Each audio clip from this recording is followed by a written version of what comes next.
Good evening, friends.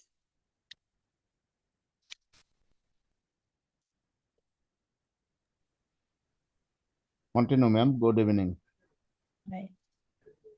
Hi, good evening. মই লুকুমণি শইকীয়া, ঘৰ ডিব্ৰুগড়ত। আজি প্ৰতিদিনাৰ দৰে আমি আজি আকৌ একে সময়তে সকলো একত্ৰিত হৈছো। সঁচাই বহুত ভাল লাগিছে। আজি কিন্তু মই সঁচাই বহুত এক্সাইটেড হৈ আছো। এই কাৰণেই যে ফাৰ্ষ্ট টাইম মই এই মঞ্চখনত কো-হোষ্ট হিচাপে দুআষাৰ ক'বলৈ সুযোগ পাইছো। আৰু তাৰ বাবে মই বহুত বহুত ধন্যবাদ দিব বিচাৰো আমাৰ গ্ৰেট মেন্টৰ আমাৰ ৰিংকুমণি বৰ্মন ছাৰক।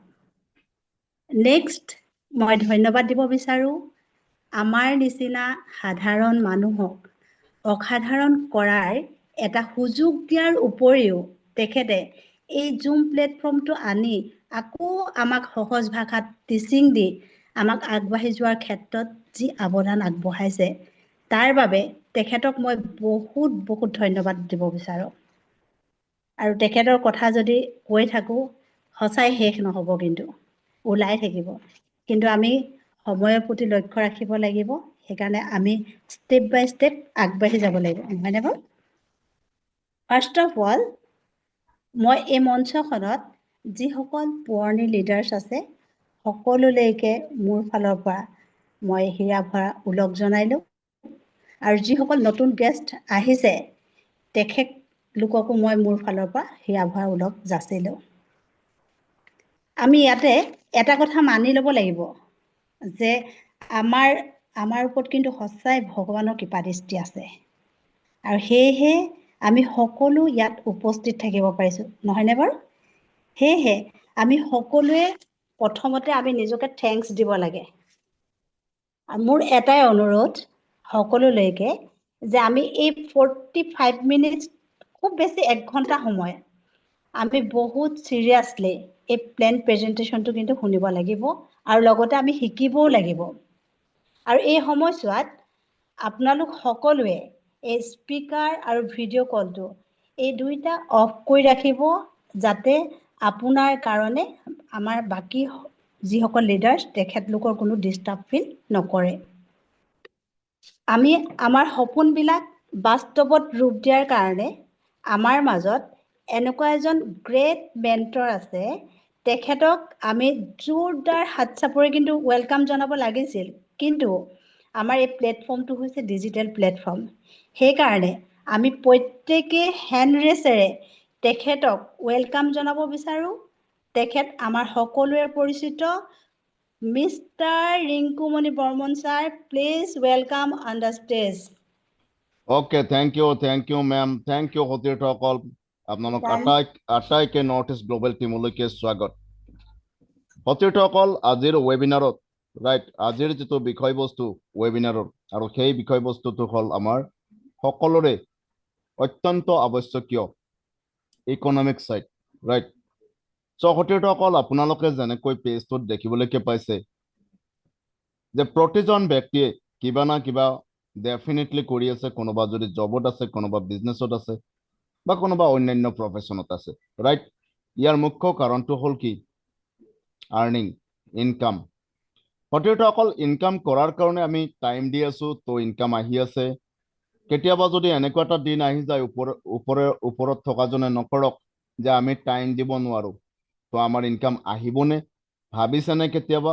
আমি সকলোৱে প্ৰতিজন ব্যক্তিয়ে নিজৰ ফেমিলিক ভাল পাওঁ, ৰাইট? আমি যি কৰি আছো ফেমিলিৰ কাৰণে কৈ আছো সতীৰ্থসকল, কৰি আছো, নহয় জানো? কিন্তু যদি আমি এই পৃথিৱীত নাথাকো কেতিয়াবা এনেকুৱা এটা দিন ডেফিনেট আহিব, তো আমাৰ পৰিয়াল সুৰক্ষিত থাকিবনে?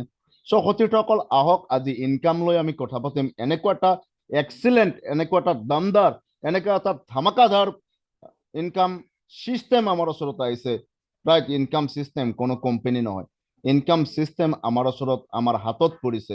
আৰ্লি ষ্টেজতে পৰিছে গোটেই ৱৰ্ল্ডত, আৰু গোটেই ইণ্ডিয়াৰ আৰ্লি ষ্টেজতে পৰিছে, ৰাইট? এই ইনকাম সিস্টেমটোৰ বিষয়ে আমি ডিছকাশ্যন কৰিম।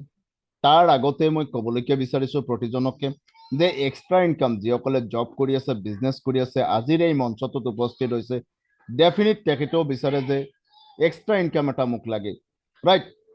হোৱাই কিয় লাগে এক্সট্ৰা ইনকাম, ৰাইট? আমি প্ৰত্যেকজন ব্যক্তিয়ে সতীৰ্থসকল ফিনান্সিয়েলি চিকিউৰিটি বিচাৰো।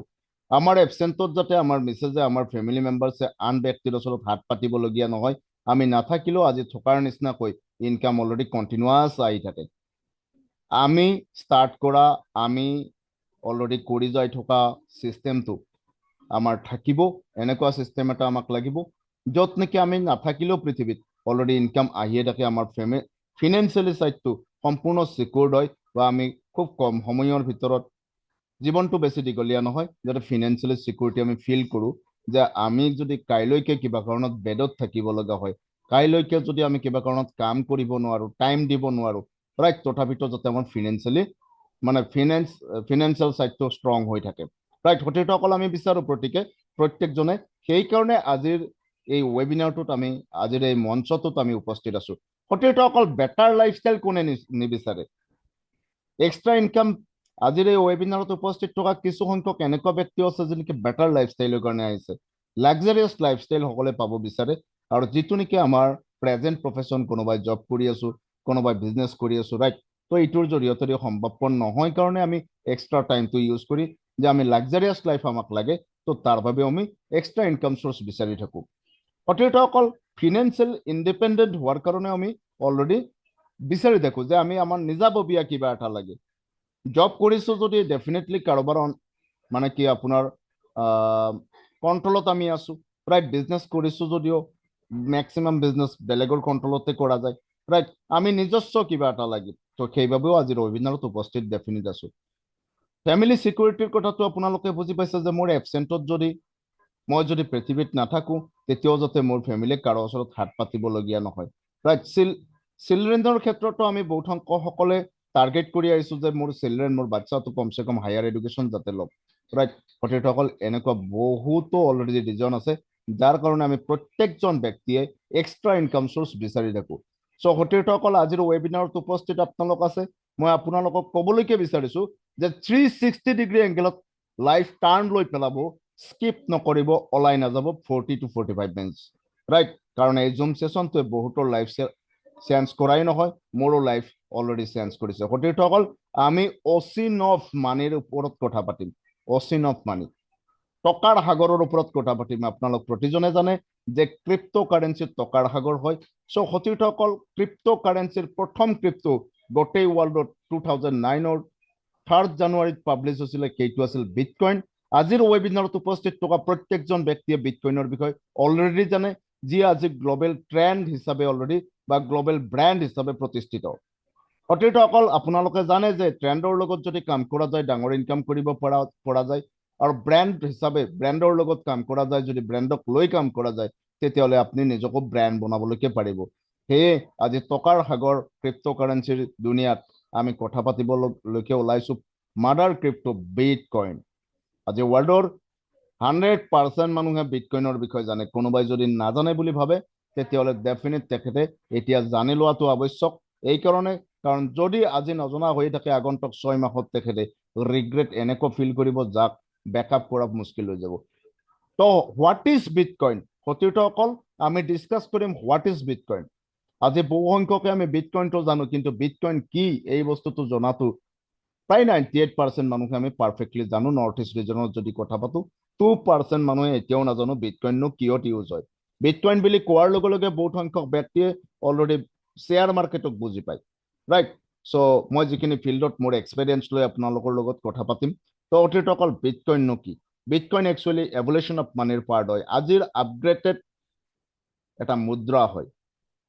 সতীৰ্থসকল, আজিৰ পৰা 1500 শতিকাত যেতিয়া কোনো ধৰণৰ ৰুপিজ টকা নাছিলে, তেতিয়াও কিন্তু ট্ৰেনজেকশ্যন হৈছিলে জীৱ জন্তুৰ জৰিয়তে, যাক আমি বাৰ্টাৰ চিষ্টেম বুলি জানিছোঁ। বাৰ্টাৰ চিষ্টেমত জীৱ জন্তু লৈ ফুৰাটো লগত সম্ভৱপৰ নহয়। কোনো ঠাইলৈকে যদি যোৱা যায়, ট্ৰেনজেকশ্যনৰ কাৰণে 2টা ছাগলী লৈ যাম, 2টা গৰু লৈ যাম, পচিবল নহয়। তো ইয়াক আপগ্ৰেড কৰাই দিলে ৰজা মহাৰজাই, যে সোণৰ জৰিয়তে, যিহেতু সোণ ভেলুৱেবল এছেট হয়, সোণৰ জৰিয়তে যাতে ট্ৰেনজেকশ্যন কৰা যায়, আৰু সেইটোকে হ'ল সোণৰ জৰিয়তে ট্ৰেনজেকশ্যন ষ্টাৰ্ট হ'ল। কিন্তু ইয়াতো কিছু সমস্যা আছিলে, ৰিক্সি হয় জাৰ্ণিটো, লৈ ফুৰাটো বা ঘৰত ৰখাটো আপোনাৰ ৰিক্সি হয়, ৰিক্স ফেক্টৰটো ইয়াত আহিল, আৰু ইয়াত ৱেইটৰ ফেক্টৰটো আহিল।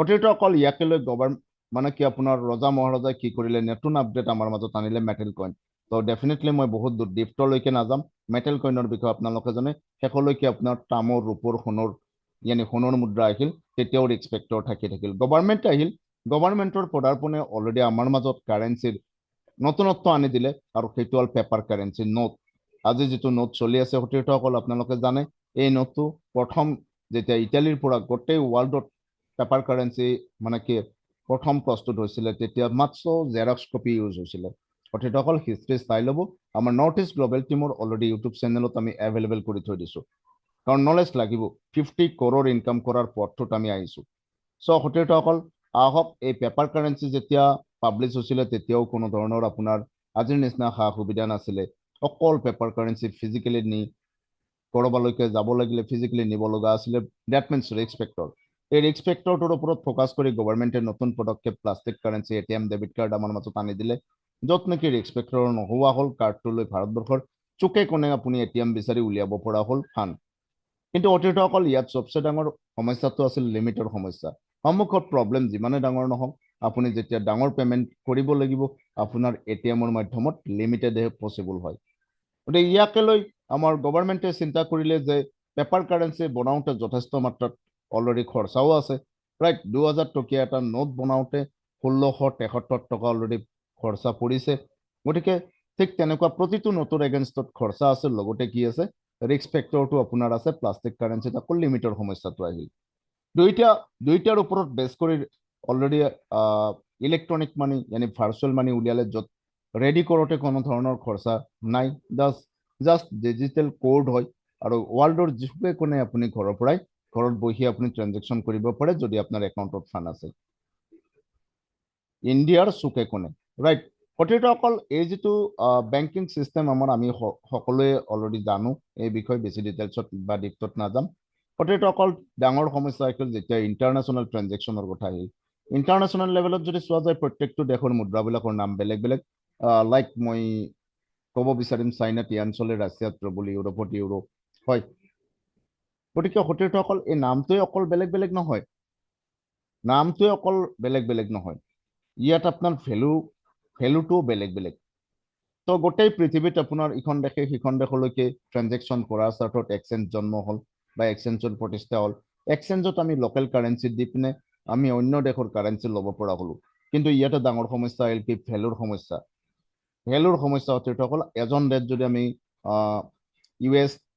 ইউএছৰ ডলাৰ আমি ল'ব লাগে USDT ল'ব লাগে এক্সচেঞ্জৰ পৰা দেন আমি পে কৰিব লাগিব কিমান ইণ্ডিয়ান ৰুপিজ আপোনাৰ 107 ৰুপিজ চিন্তা কৰক একবাৰ ঠিক তেনেকুৱাকৈ এনাদাৰ কাৰেন্সিৰ ভেলুবিলাক বেলেগ বেলেগ আৰু ভেলুৱে অকল নহয় যেতিয়া বিদেশত ট্ৰানজেকশ্যন ডাঙৰ কোম্পানীয়ে বা গভৰ্ণমেণ্টে যেতিয়া কৰে ন তেতিয়া এক্সচেঞ্জলৈকে নিয়াৰ বাবে লিমিটলেছ অলৰেডি ট্ৰানজেকশ্যন এক্সচেঞ্জৰ লগত কৰিব নোৱাৰে লিমিটলেছ ফাণ্ড এক্সচেঞ্জত নিব নোৱাৰে কিয় আমাৰ বেংকিং চিষ্টেমটোৱে পাৰ্মিশ্যন নিদিয়ে ৰাইট ইয়াত বহুতো অলৰেডি ফৰ্মেলিটিজ থকাৰ উপৰিও GST tax gas fees exchange fees বহুত কথা আছে সতীৰ্থসকল আপোনালোকে জানে মই ইমান ডিপত নাযাম গতিকে ভেলু আৰু আপোনাৰ লিমিটৰ এই দুইটা সমস্যাকে বেছ কৰি কিছু বিশেষ ব্যক্তিয়ে বিটকইনৰ জন্ম দিছিল চ' আমি বিটকইন ৰিগাৰ্ডিং কথা পাতিম কিয়নো আজি ইনকাম কৰিবলৈকে আমি ওলাইছোঁ গোটেই পৃথিৱীৰ ভেলুৱেবল এছেট ৰাইট বিটকইনক ইনকাম কৰিব ওলাইছোঁ যিটো চিষ্টেম লৈ আমি কথা পাতিব ওলাইছোঁ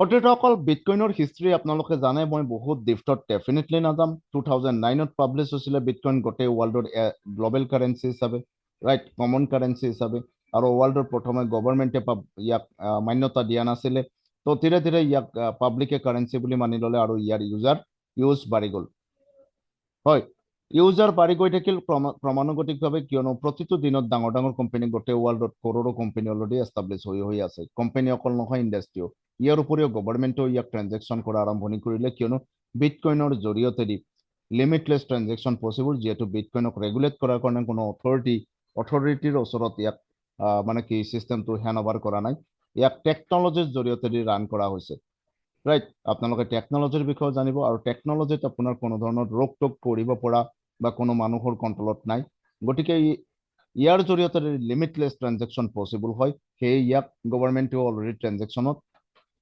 মানে কাৰেন্সি হিচাপে ব্যৱহাৰ কৰা আৰম্ভণি কৰিলে ধীৰে ধীৰে বহুতো গভৰ্ণমেণ্টে ইয়াক কাৰেঞ্চিৰ মান্যতা দিলে, যেনেকৈ আজিৰ পৰা প্ৰায় 29 দিন আগত মহাৰাষ্ট্ৰ গভৰ্ণমেণ্টেও বিটকইনক মান্যতা দিছে।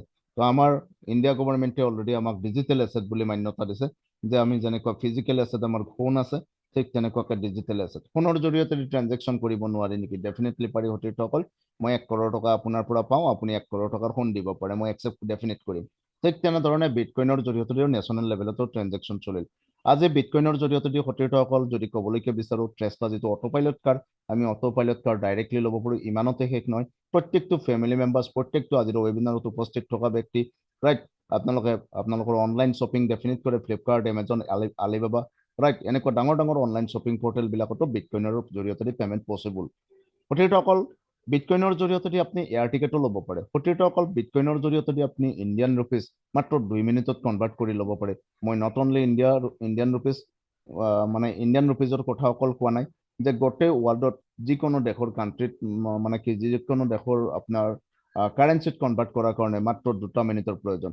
যিকোনো এক্সচেঞ্জৰ মাধ্যমত, global that means international exchange বা আপুনি ইণ্ডিয়ান এক্সচেঞ্জ ইউজ কৰক, বিটকইনক আপুনি মাত্ৰ 2 মিনিটত আপোনাৰ বেংক একাউণ্টত ল'ব পাৰে এজ এ ৰুপিজ বা INR। গতিকে সতীৰ্থসকল, ডিটেইলছত আপোনালোকে জানে। তো বিটকইনৰ মই অকণমান হিষ্ট্ৰীটো ক'ব বিচাৰিছোঁ। 2009ৰ পৰা আজি 18 বছৰত সেই 6 টকা ভেলুত যিটো মানে পাব্লিছ হৈছিলে, তো এজন ৰেট আমি যদি চাবলৈকে যাওঁ 80 লাখ 82 লাখৰ ওচৰত আছে। সতীৰ্থসকল, ইয়াতকৈও ভেলু বাঢ়িছিলে 2026ৰ মাৰ্চত, মানে যোৱা মাৰ্চত বাঢ়িছিলে। আকৌ মানে কি ডাউনত আহিল, কিয়? আপোনালোকে জানে যে পেণ্ডামিক চিটুৱেশ্যন, ভূমিকম্প, বানপানী এনেকুৱা চিটুৱেশ্যনত কি হয়, বা যুদ্ধৰ চিটুৱেশ্যনত কি হয়, বিটকইনৰ প্ৰাইচ ডাউনৰ পিনে আহে। তো আপ এণ্ড ডাউন হয় ক্ৰমানুগতিকভাৱে। আপুনি গ্ৰাফটো যদি চাই ওপৰৰ পিনে যাই আছে। তো প্ৰেডিকশ্যনে কৈ আছে যে 2027, ইয়ানি আগৰ 5 মাহ পিছত, ৰাইট, আগন্তুক 5 মাহ পিছতে আমি 2027ত ইয়াৰ প্ৰাইচ ভেলু 2 কৰোৰ 50 লাখৰ ওচৰে পাজৰে পাম। সতীৰ্থসকল, এই কথাটো জনাৰ পিছত আমি প্ৰত্যেকজনে অলৰেডি বিটকইন ইনকাম কৰিবলৈকে মন যোৱা নাইনে? বা বিটকইন আপোনাৰ কিনাৰ বাবে মন যোৱা নাইনে? সতীৰ্থসকল, ডেফিনেট আমি বিচাৰিছোঁ আমাৰ ওচৰতো বিটকইন থাকক, ৰাইট। যিহেতু 2.5 কোটি টকা হ'ব, আজি যদি মোৰ ফাণ্ড, ডাঙৰ ফাণ্ড আছে, মই যদি বিটকইন 2টা লৈ থ'ব পাৰোঁ বা 10টা লৈ থ'ব পাৰোঁ, আগন্তুক 4-5 মাহৰ ভিতৰতে এই ফাণ্ডটো 2 গুণা 3 গুণা নহয়, তাতকৈও বেছি হোৱাৰ চান্স আছে বা সম্ভাৱনা আছে। কিন্তু সতীৰ্থসকল, আজি আমি যদি নৰ্থ ইষ্ট ৰিজনত চাবলৈকে যাওঁ, প্ৰত্যেকটো ফেমিলি ইকনমিকেলি যথেষ্ট দুৰ্বল, ৰাইট। গতিকে সেই বিটকইন এটা কিনাৰ কথাও বহুতে ভাবিব নোৱাৰে। চ' সেই সতীৰ্থসকল, আমি সুযোগ পাইছোঁ একদম আৰ্লি ষ্টেজত, বেবী অৱস্থাতে আমি পাইছোঁ এনেকুৱা এটা ছিষ্টেম, যিটো ছিষ্টেমক কোৱা হয় BeTitan। BeTitan সতীৰ্থসকল 100% ডিচেণ্ট্ৰেলাইজ হয়। ইয়াৰ ক্ৰিয়েটৰটো আছে, কিন্তু ইয়াৰ এডমিন, অনাৰ, MD CMD নাই। কিয়? BeTitan কোনো কোম্পানী নহয়। BeTitan এটা প্ৰগ্ৰেম হয়, প্ৰগ্ৰেমিং হয়, বা এটা ছফ্টৱেৰ হয়, এটা ইক'চিষ্টেম হয়, ৰাইট। BeTitan কোনো কোম্পানী নহয় যি MD CMDৰ কণ্ট্ৰলত থাকে। যেতিয়াই তেওঁলোকে ইচ্ছা কৰে শ্বাটাৰ ডাউন কৰি পলাব পাৰে। তেওঁলোকে যেতিয়া ৰান কৰি থাকে ছিষ্টেমটো, তেতিয়া তেওঁলোকৰ একাউণ্টত আমি পাব্লিকে ফাণ্ড দি জড়িত হওঁ, ৰাইট।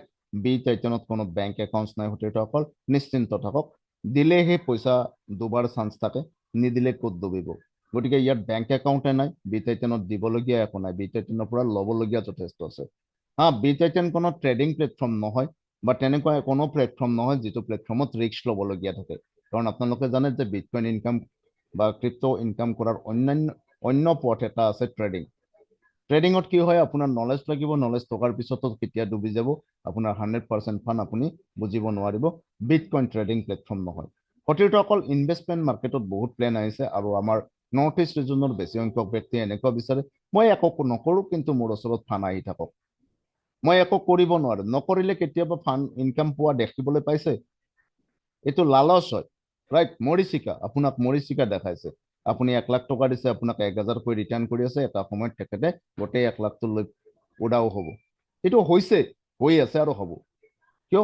মালিক য'ত আছে, মানুহ য'ত আছে, মানুহে অপাৰেট য'ত কৰি আছে, য'ত বেংক একাউণ্ট আছে, চব তেনেকুৱা ছিষ্টেমবিলাক অলৰেডি এটা সময় আহে য'ত বন্ধ হৈ যায়, এনেকুৱা নহয়, বন্ধ কৰি দিয়া হয়। কিয়? তেওঁলোকৰ অলৰেডি জেপত যিমানখিনি ভৰাব লগা আছিল ভৰালে। তেওঁলোক কোন? MD CMD মালিক, যিটো আপুনি বুজি পায়। সতীৰ্থসকল, BeTitan কোনো কনচেপ্টো নহয় যে 2 বছৰ চলিব, 3 নম্বৰ বছৰত বন্ধ হৈ যাব। BeTitan এটা প্ৰগ্ৰেম হয়, এটা ছফ্টৱেৰ হয়, যিটো ছফ্টৱেৰ পৃথিৱীৰ সৰ্বশ্ৰেষ্ঠ ব্লকচেইন টেকনলজিৰ ওপৰত ডিপ্লয় কৰিছে আপোনালোক প্ৰতিজনে জানে যে ব্লকচেইন টেকনলজি ডিপ্লয় কৰাৰ পিছত ইডিট ডিলেট কাৰেকশ্যন যেতিয়ালৈকে পৃথিৱীৰ ইন্টাৰনেট সিস্টেম একলগত বন্ধ নহব তেতিয়ালৈকে ইয়াক পৃথিৱীৰ ইন্টাৰনেটৰ পৰা ডিলিট কৰা বা এডিট কৰা বা কাৰেকশ্যন কৰা পসিবল নহয় ই সম্পূৰ্ণভাৱে স্কেমাৰ আৰু হ্যাকাৰ প্ৰুভ হয় হ্যাকাৰো হ্যাক কৰিব নোৱাৰে স্কেমাৰো স্কেম কৰিব নোৱাৰে সো B13ৰ বিষয়ে মই গোটেই ৰাতি ক'বলৈকে দিলো আপোনালোকক ক'ব পাৰিম মই মেইন পইণ্ট কেইটা চুই গৈছো B13ক কিং অফ স্মাৰ্ট কন্টেক্ট বুলি কোৱা হৈছে BNB ব্লকচেইনে কৈছে যে গোটেই পৃথিৱীত যিমান ডিসেন্ট্ৰেলাইজ সিস্টেম আছে যি স্মাৰ্ট কন্টেক্টৰ জৰিয়তে ব্লকচেইনত ডিপ্লয় হৈ আছে ৰাইট তাৰ ভিতৰত কিং পজিশনত আছে বুজিব পাৰিছে অতিথিসকল এই সিস্টেমটো 200 বাৰ ৰান কৰি চোৱা হৈছে বিফৰ ডিপ্লয়িং দি BNB ব্লকচেইন 200 বাৰ ৰান কৰিছে দ্যাট মিন্স তাত ওয়ালেট বনাই ৰেজিষ্ট্ৰেচন কৰি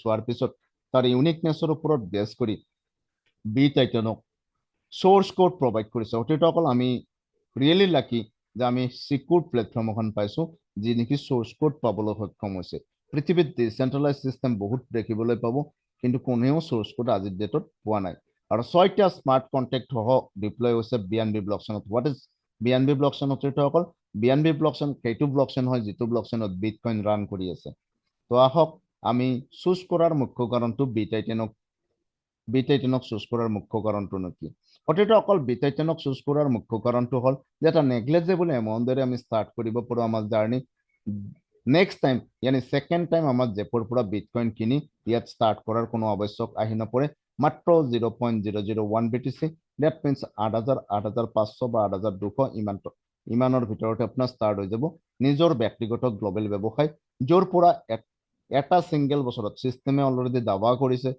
যে যিকোনো ব্যক্তি একজনে যদি প্ৰতিদিনে অকণমান পাৰ্ট টাইমো কৰে ন দেন এক বছৰৰ ভিতৰত মানে 12 মাহৰ ভিতৰত আৰু ম্যাক্সিমাম যদি কয় 14 মাহৰ ভিতৰত তেখেতে 61 bitcoin BTC full form hall bitcoin right 61 bitcoin that means আজিৰ টকা হিচাপত যদি আমি ক'বলৈ যাওঁ 50 কৰোৰ ইনকাম এক বছৰত পসিবল অতিথিসকল এই বেবী অৱস্থাত পোৱা এই সিস্টেমটোত স্যালাৰিও আছে আপুনি বিটকয়েন স্যালাৰি হিচাপে পাবলৈ সক্ষম হ'ব আহক আমি ডিটেইলছত জনাৰ বাবে যাওঁ মই অকণমান আগতে বিটকয়েনৰ বিষয়ে আপোনালোকক টেকনিক্যাল কিছু কথা ক'বলৈ কৈছিলো আৰু এই টেকনিক্যাল কথাখিনি ওয়েবিনাৰৰ শেষ পৰ্যায়লৈকে থাকক দেখিব পাব আমাৰ নৰ্থ ইষ্ট গ্লোবেল টিমৰ যোদ্ধা নেক্সট যোদ্ধাই অলৰেডি আপোনাক কমপ্লিটলি লাইভ দেখাবলৈকে সক্ষম হ'ব অতিথিসকল ফুললি ডিসেন্ট্ৰেলাইজ হয় দ্যাট মিন্স কোনো সেন্ট্ৰেল অথৰিটিৰ কন্ট্ৰোল নাই যিয়ে সিস্টেমটো বনাইছে BNB ব্লকচেইনত ডিপ্লয় কৰাৰ পিছত ইয়াক এডিট ডিলিট কাৰেকশ্যন কৰিব কেতিয়াও নোৱাৰে কৰিব লাগিলে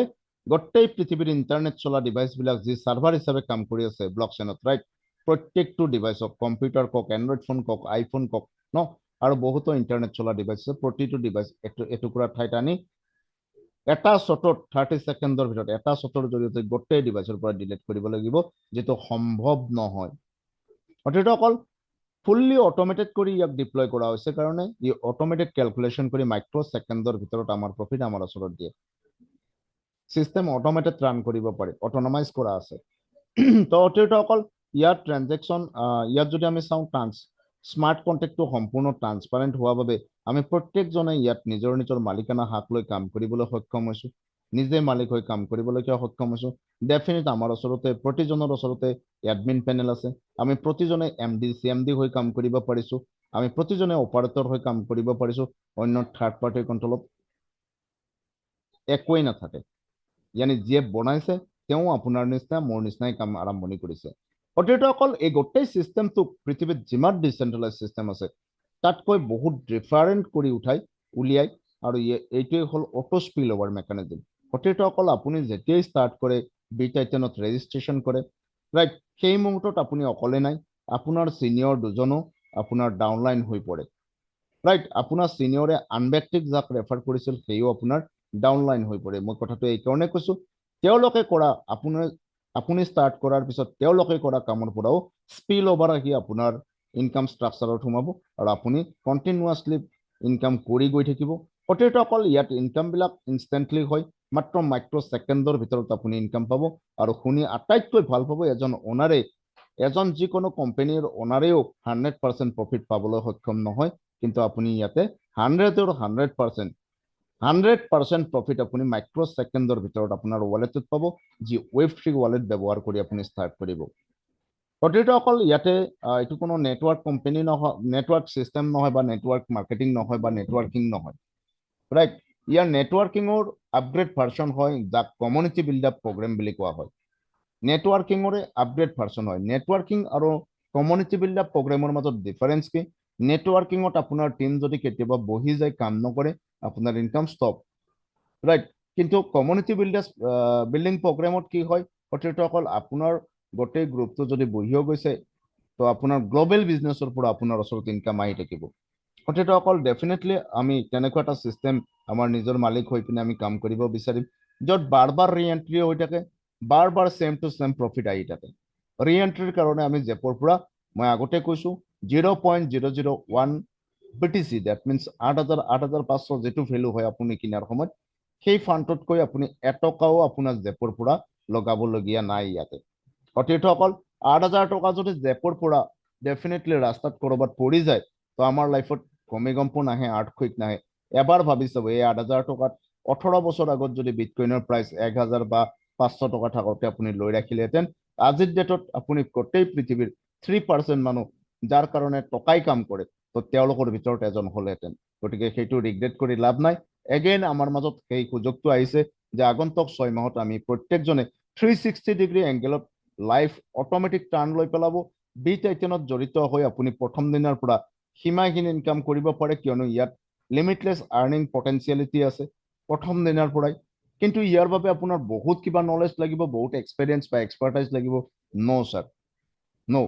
আজিৰ ৱেবিনাৰত যিসকল আজিৰ বিগিনাৰ আছে বা নিউ অলৰেডি কামাৰ্চ আছে, তো আটাইকে মই জনাব বিচাৰিছোঁ যে আজি আপোনাক ইনভাইট যিয়ে কৰিছে, 50 crore ইনকাম কৰাৰ ৰাস্তাত দেখুৱাৰ কাৰণে কৰিছে। That means he is your well wisher. 50 crore টকা ইনকাম কৰাৰ ৰাস্তা নিজৰ খুৰা খুৰীও আপোনাক শিকাই নিদিয়ে, যদি তেওঁলোক এটা ভাল পজিশ্যনতো আছে। কিন্তু সেইজন ব্যক্তি আপোনাক ইনভাইট কৰিছে যি অন্তৰৰ পৰা আপোনাক ভাল পায়। গতিকে তেখেতকে আপুনি মেণ্টৰ হিচাপে লৈ তেখেতৰ গাইড অনুসৰি কাম আৰামছে ষ্টাৰ্ট কৰিব পাৰে। ক'ৰবাত উজতি আপুনি নাখায়, তেখেতৰ খোজে খোজে খোজ মিলাই কাম মানে আগবাঢ়ক। অকল সকলোতকৈ ডাঙৰ কথা, ইয়াত যিটো ৰিচাইক্লিং চিষ্টেম আছে, হয়, তো এইটো অট'মেটিক কৰা আছে। ডেফিনেট ইয়াত চেলাৰী আছে, যিহেতু চেলাৰীটো অট'মেটিক কৰা আছে। কোনো এজন ব্যক্তিয়ে এবাৰ কোৱালিফাই হোৱাৰ পিছত বাৰ বাৰ কণ্টিনিউৱাছলি চেলাৰী পাই গৈ থাকিব। অকল ডেফিনেট ইয়াৰ বিষয়ে আমি এক্সপ্লেইন কৰিমেই। গতিকে আমি আহক আমাৰ যিটো মানে কি ডিচেণ্ট্ৰেলাইজ চিষ্টেম কি হয় এই বিষয়ে জানো। আমি প্ৰতিজনে অলৰেডি চেণ্ট্ৰেলাইজ চিষ্টেমৰ বিষয়ে জানো, বহুদিন আগৰ পৰাই হয়তো আমি কৰি আহিছোঁ, য'ত এজন মালিক থাকে বা এটা ক্ৰিয়েটৰ মানে কি আপোনাৰ অথৰিটি থাকে, যাৰ অথৰিটিৰ আণ্ডাৰত চলি থাকে। ডেট মিনছ একজনৰ পাৱাৰ ইয়াতে অল ইন অল হৈ থাকে। তো এনেকুৱা চিষ্টেম কোনো কোম্পানী কওক, প্ৰডাক্ট মাৰ্কেটিঙো আমি বহুতো অলৰেডি ময়ো কৰিছিলোঁ, ৰাইট? এইবিলাকত MD CMD থাকে। তো তেওঁলোকৰ যেতিয়াই মন যায় প্লেনটো চেঞ্জ কৰে, ৰাইট? যেতিয়াই মন যায়, বা আমি যদি কিবা লাউডত কৈছোঁ আমাৰ ID ব্লক হয়, আমি এজ এ ৱাৰ্কাৰ কাম কৰি থাকোঁ, চিষ্টেমটো তেওঁলোকে শ্বাটাৰ ডাউন কৰি ৱেবছাইটটো ডাউন কৰি তেওঁলোকে পলাই যাব পাৰে। গোটেই কণ্ট্ৰল ইয়াত। বেংক একাউণ্ট থাকে, য'ত আমি ফাণ্ড আমাৰ পকেটৰ পৰা, আমাৰ একাউণ্টছৰ পৰা ফাণ্ড পঠাই পিনে আমি ষ্টাৰ্ট কৰোঁ, right? That is called centralize system, য'ত একজন অল ইন অল হৈ থাকে, ৰাইট? তো আজি সময়ৰ লগে লগে আপগ্ৰেড হৈ গৈছে আমাৰ ইনকাম পদ্ধতিও। তো দেখিবলৈ পাইছে আপোনাৰ সন্মুখত আছে decentralise system, B Titan decentralise system হয়। গতিকে অকল ডিচেণ্ট্ৰেলাইজ চিষ্টেমবিলাক কেনেকুৱা অকণমান অভাৰভিউ মই আপোনাক দিব বিচাৰিম। তো প্ৰথম কথাটো হ'ল ছফ্টৱেৰ ডিজাইন কৰা যায় অট'মেটিক কৰি, আৰু সেই ছফ্টৱেৰটো এটা টেকন'লজিৰ ওপৰত, বিশেষকৈ এতিয়া টেকন'লজিত টপ টেকন'লজি ব্লকচেইন আছে, ব্লকচেইনত ডিপ্লয় কৰি দিয়া যায়। এবাৰ ব্লকচেইনত ভুলকৈও যদি ডিপ্লয় কৰে ন, গোটেই ৱৰ্ল্ডৰ ইণ্টাৰনেট চিষ্টেম একলগত বন্ধ নোহোৱালৈকে তাক কোনো কাৰেকশ্যন এডিট দিলে একো কৰিব নোৱাৰে। ঠিক তেনেকুৱাকৈ বি টাইটেন এটা পাৰফেক্ট অলৰেডি প্লেটফৰ্ম হয়, যি পাৰফেক্টলি 200 বাৰ ৰান কৰি চোৱাৰ পিছত BNB ব্লকচেইন সকলোতকৈ টপ ব্লকচেইনত ডিপ্লয় কৰিছে, য'ত আমি পৃথিৱীৰ প্ৰত্যেকজন ব্যক্তিয়ে যদি বিচাৰোঁ ইয়াতে জড়িত হৈ নিজৰ নিজৰ অনাৰশ্বিপত কাম কৰিবলৈকে সক্ষম হওঁ। গতিকে অকল ডিচেণ্ট্ৰেলাইজ চিষ্টেমত প্ৰত্যেকজনে নিজেই MD, নিজেই CMD, নিজেই এডমিন, এভৰিথিং নিজেই মালিক, ৰাইট?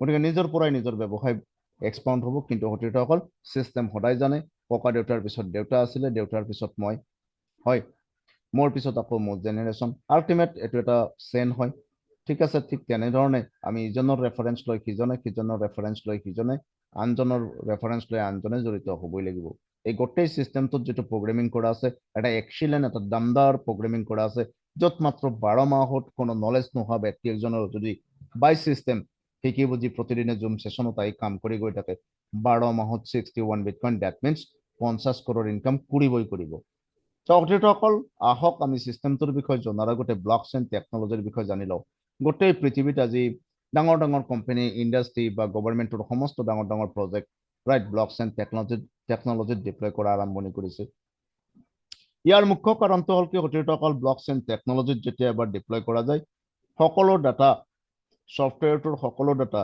ৰাইট বা বেংকিং বহুত বেংক অলৰেডি ব্লকচেইন টেকনলজিত আহি গৈছে কিয় বেংকিং গোটেই সিস্টেমটোৰ সমস্ত ডাটা পৃথিৱীৰ প্ৰতিটো ইনকাৰাপ্টেড এটা গোপন কোডিং ভাষাত পৃথিৱীৰ প্ৰতিটো ইন্টাৰনেট চলা ডিভাইসত ষ্ট'ৰ হৈ যায় ইন্টাৰনেট চলা ডিভাইস কি আছে আপোনালোকে জানে মই ক'বলৈকে দৰকাৰেই নাই তথাপিতো অকনমান মই আইডিয়া এটা দিছো কম্পিউটাৰ এন্ড্ৰইড ফোন যেটো ফোনেৰে আপুনি চাই আছে ৰাইট সেইটো এজ এ সাৰ্ভাৰ কাম কৰে ব্লকচেইন টেকনলজিত মাল্টিপল ডিভাইসত একেখিনি ডাটা বাৰবাৰ বেলেগ বেলেগকৈ ষ্ট'ৰ হৈ যায় কাৰণে যিকোনো এটা সিঙ্গেল ডিভাইসত যিমান এক্সপাৰ্ট সফটওয়্যাৰ ডেভেলপাৰে নহওক কিয় যিমান এক্সপাৰ্ট হ্যাকাৰ বা স্ক্যামাৰে নহওক কিয় এটা ডিভাইসৰ পৰা ডিলিট কৰি সম্ভৱ নহয় যে গোটেই পৃথিৱীৰ এই ডাটাবিলাক ডিলিট কৰি পেলাব বাকি ডিভাইসৰ পৰা আকৌ যেটো ডিলিট কৰিছে তাত ৰেজিষ্টাৰ হৈ যাব এইভাবে গভৰ্ণমেন্ট অফ ইণ্ডিয়াও বিটকয়েনক ডিলিট কৰিবলৈকে যায় গোটেই পৃথিৱীৰ গভৰ্ণমেন্টে যুঁজাৰ সৰ্বশেষলৈকে আমাৰ ইণ্ডিয়া গভৰ্ণমেন্টও যুঁজিছিল বিটকয়েনক ডিলিট কৰিবলৈ পিছত দেখিছিল যে পসিবল নহয় আৰু সেই 2022 চনৰ 27 ফেব্ৰুৱাৰীত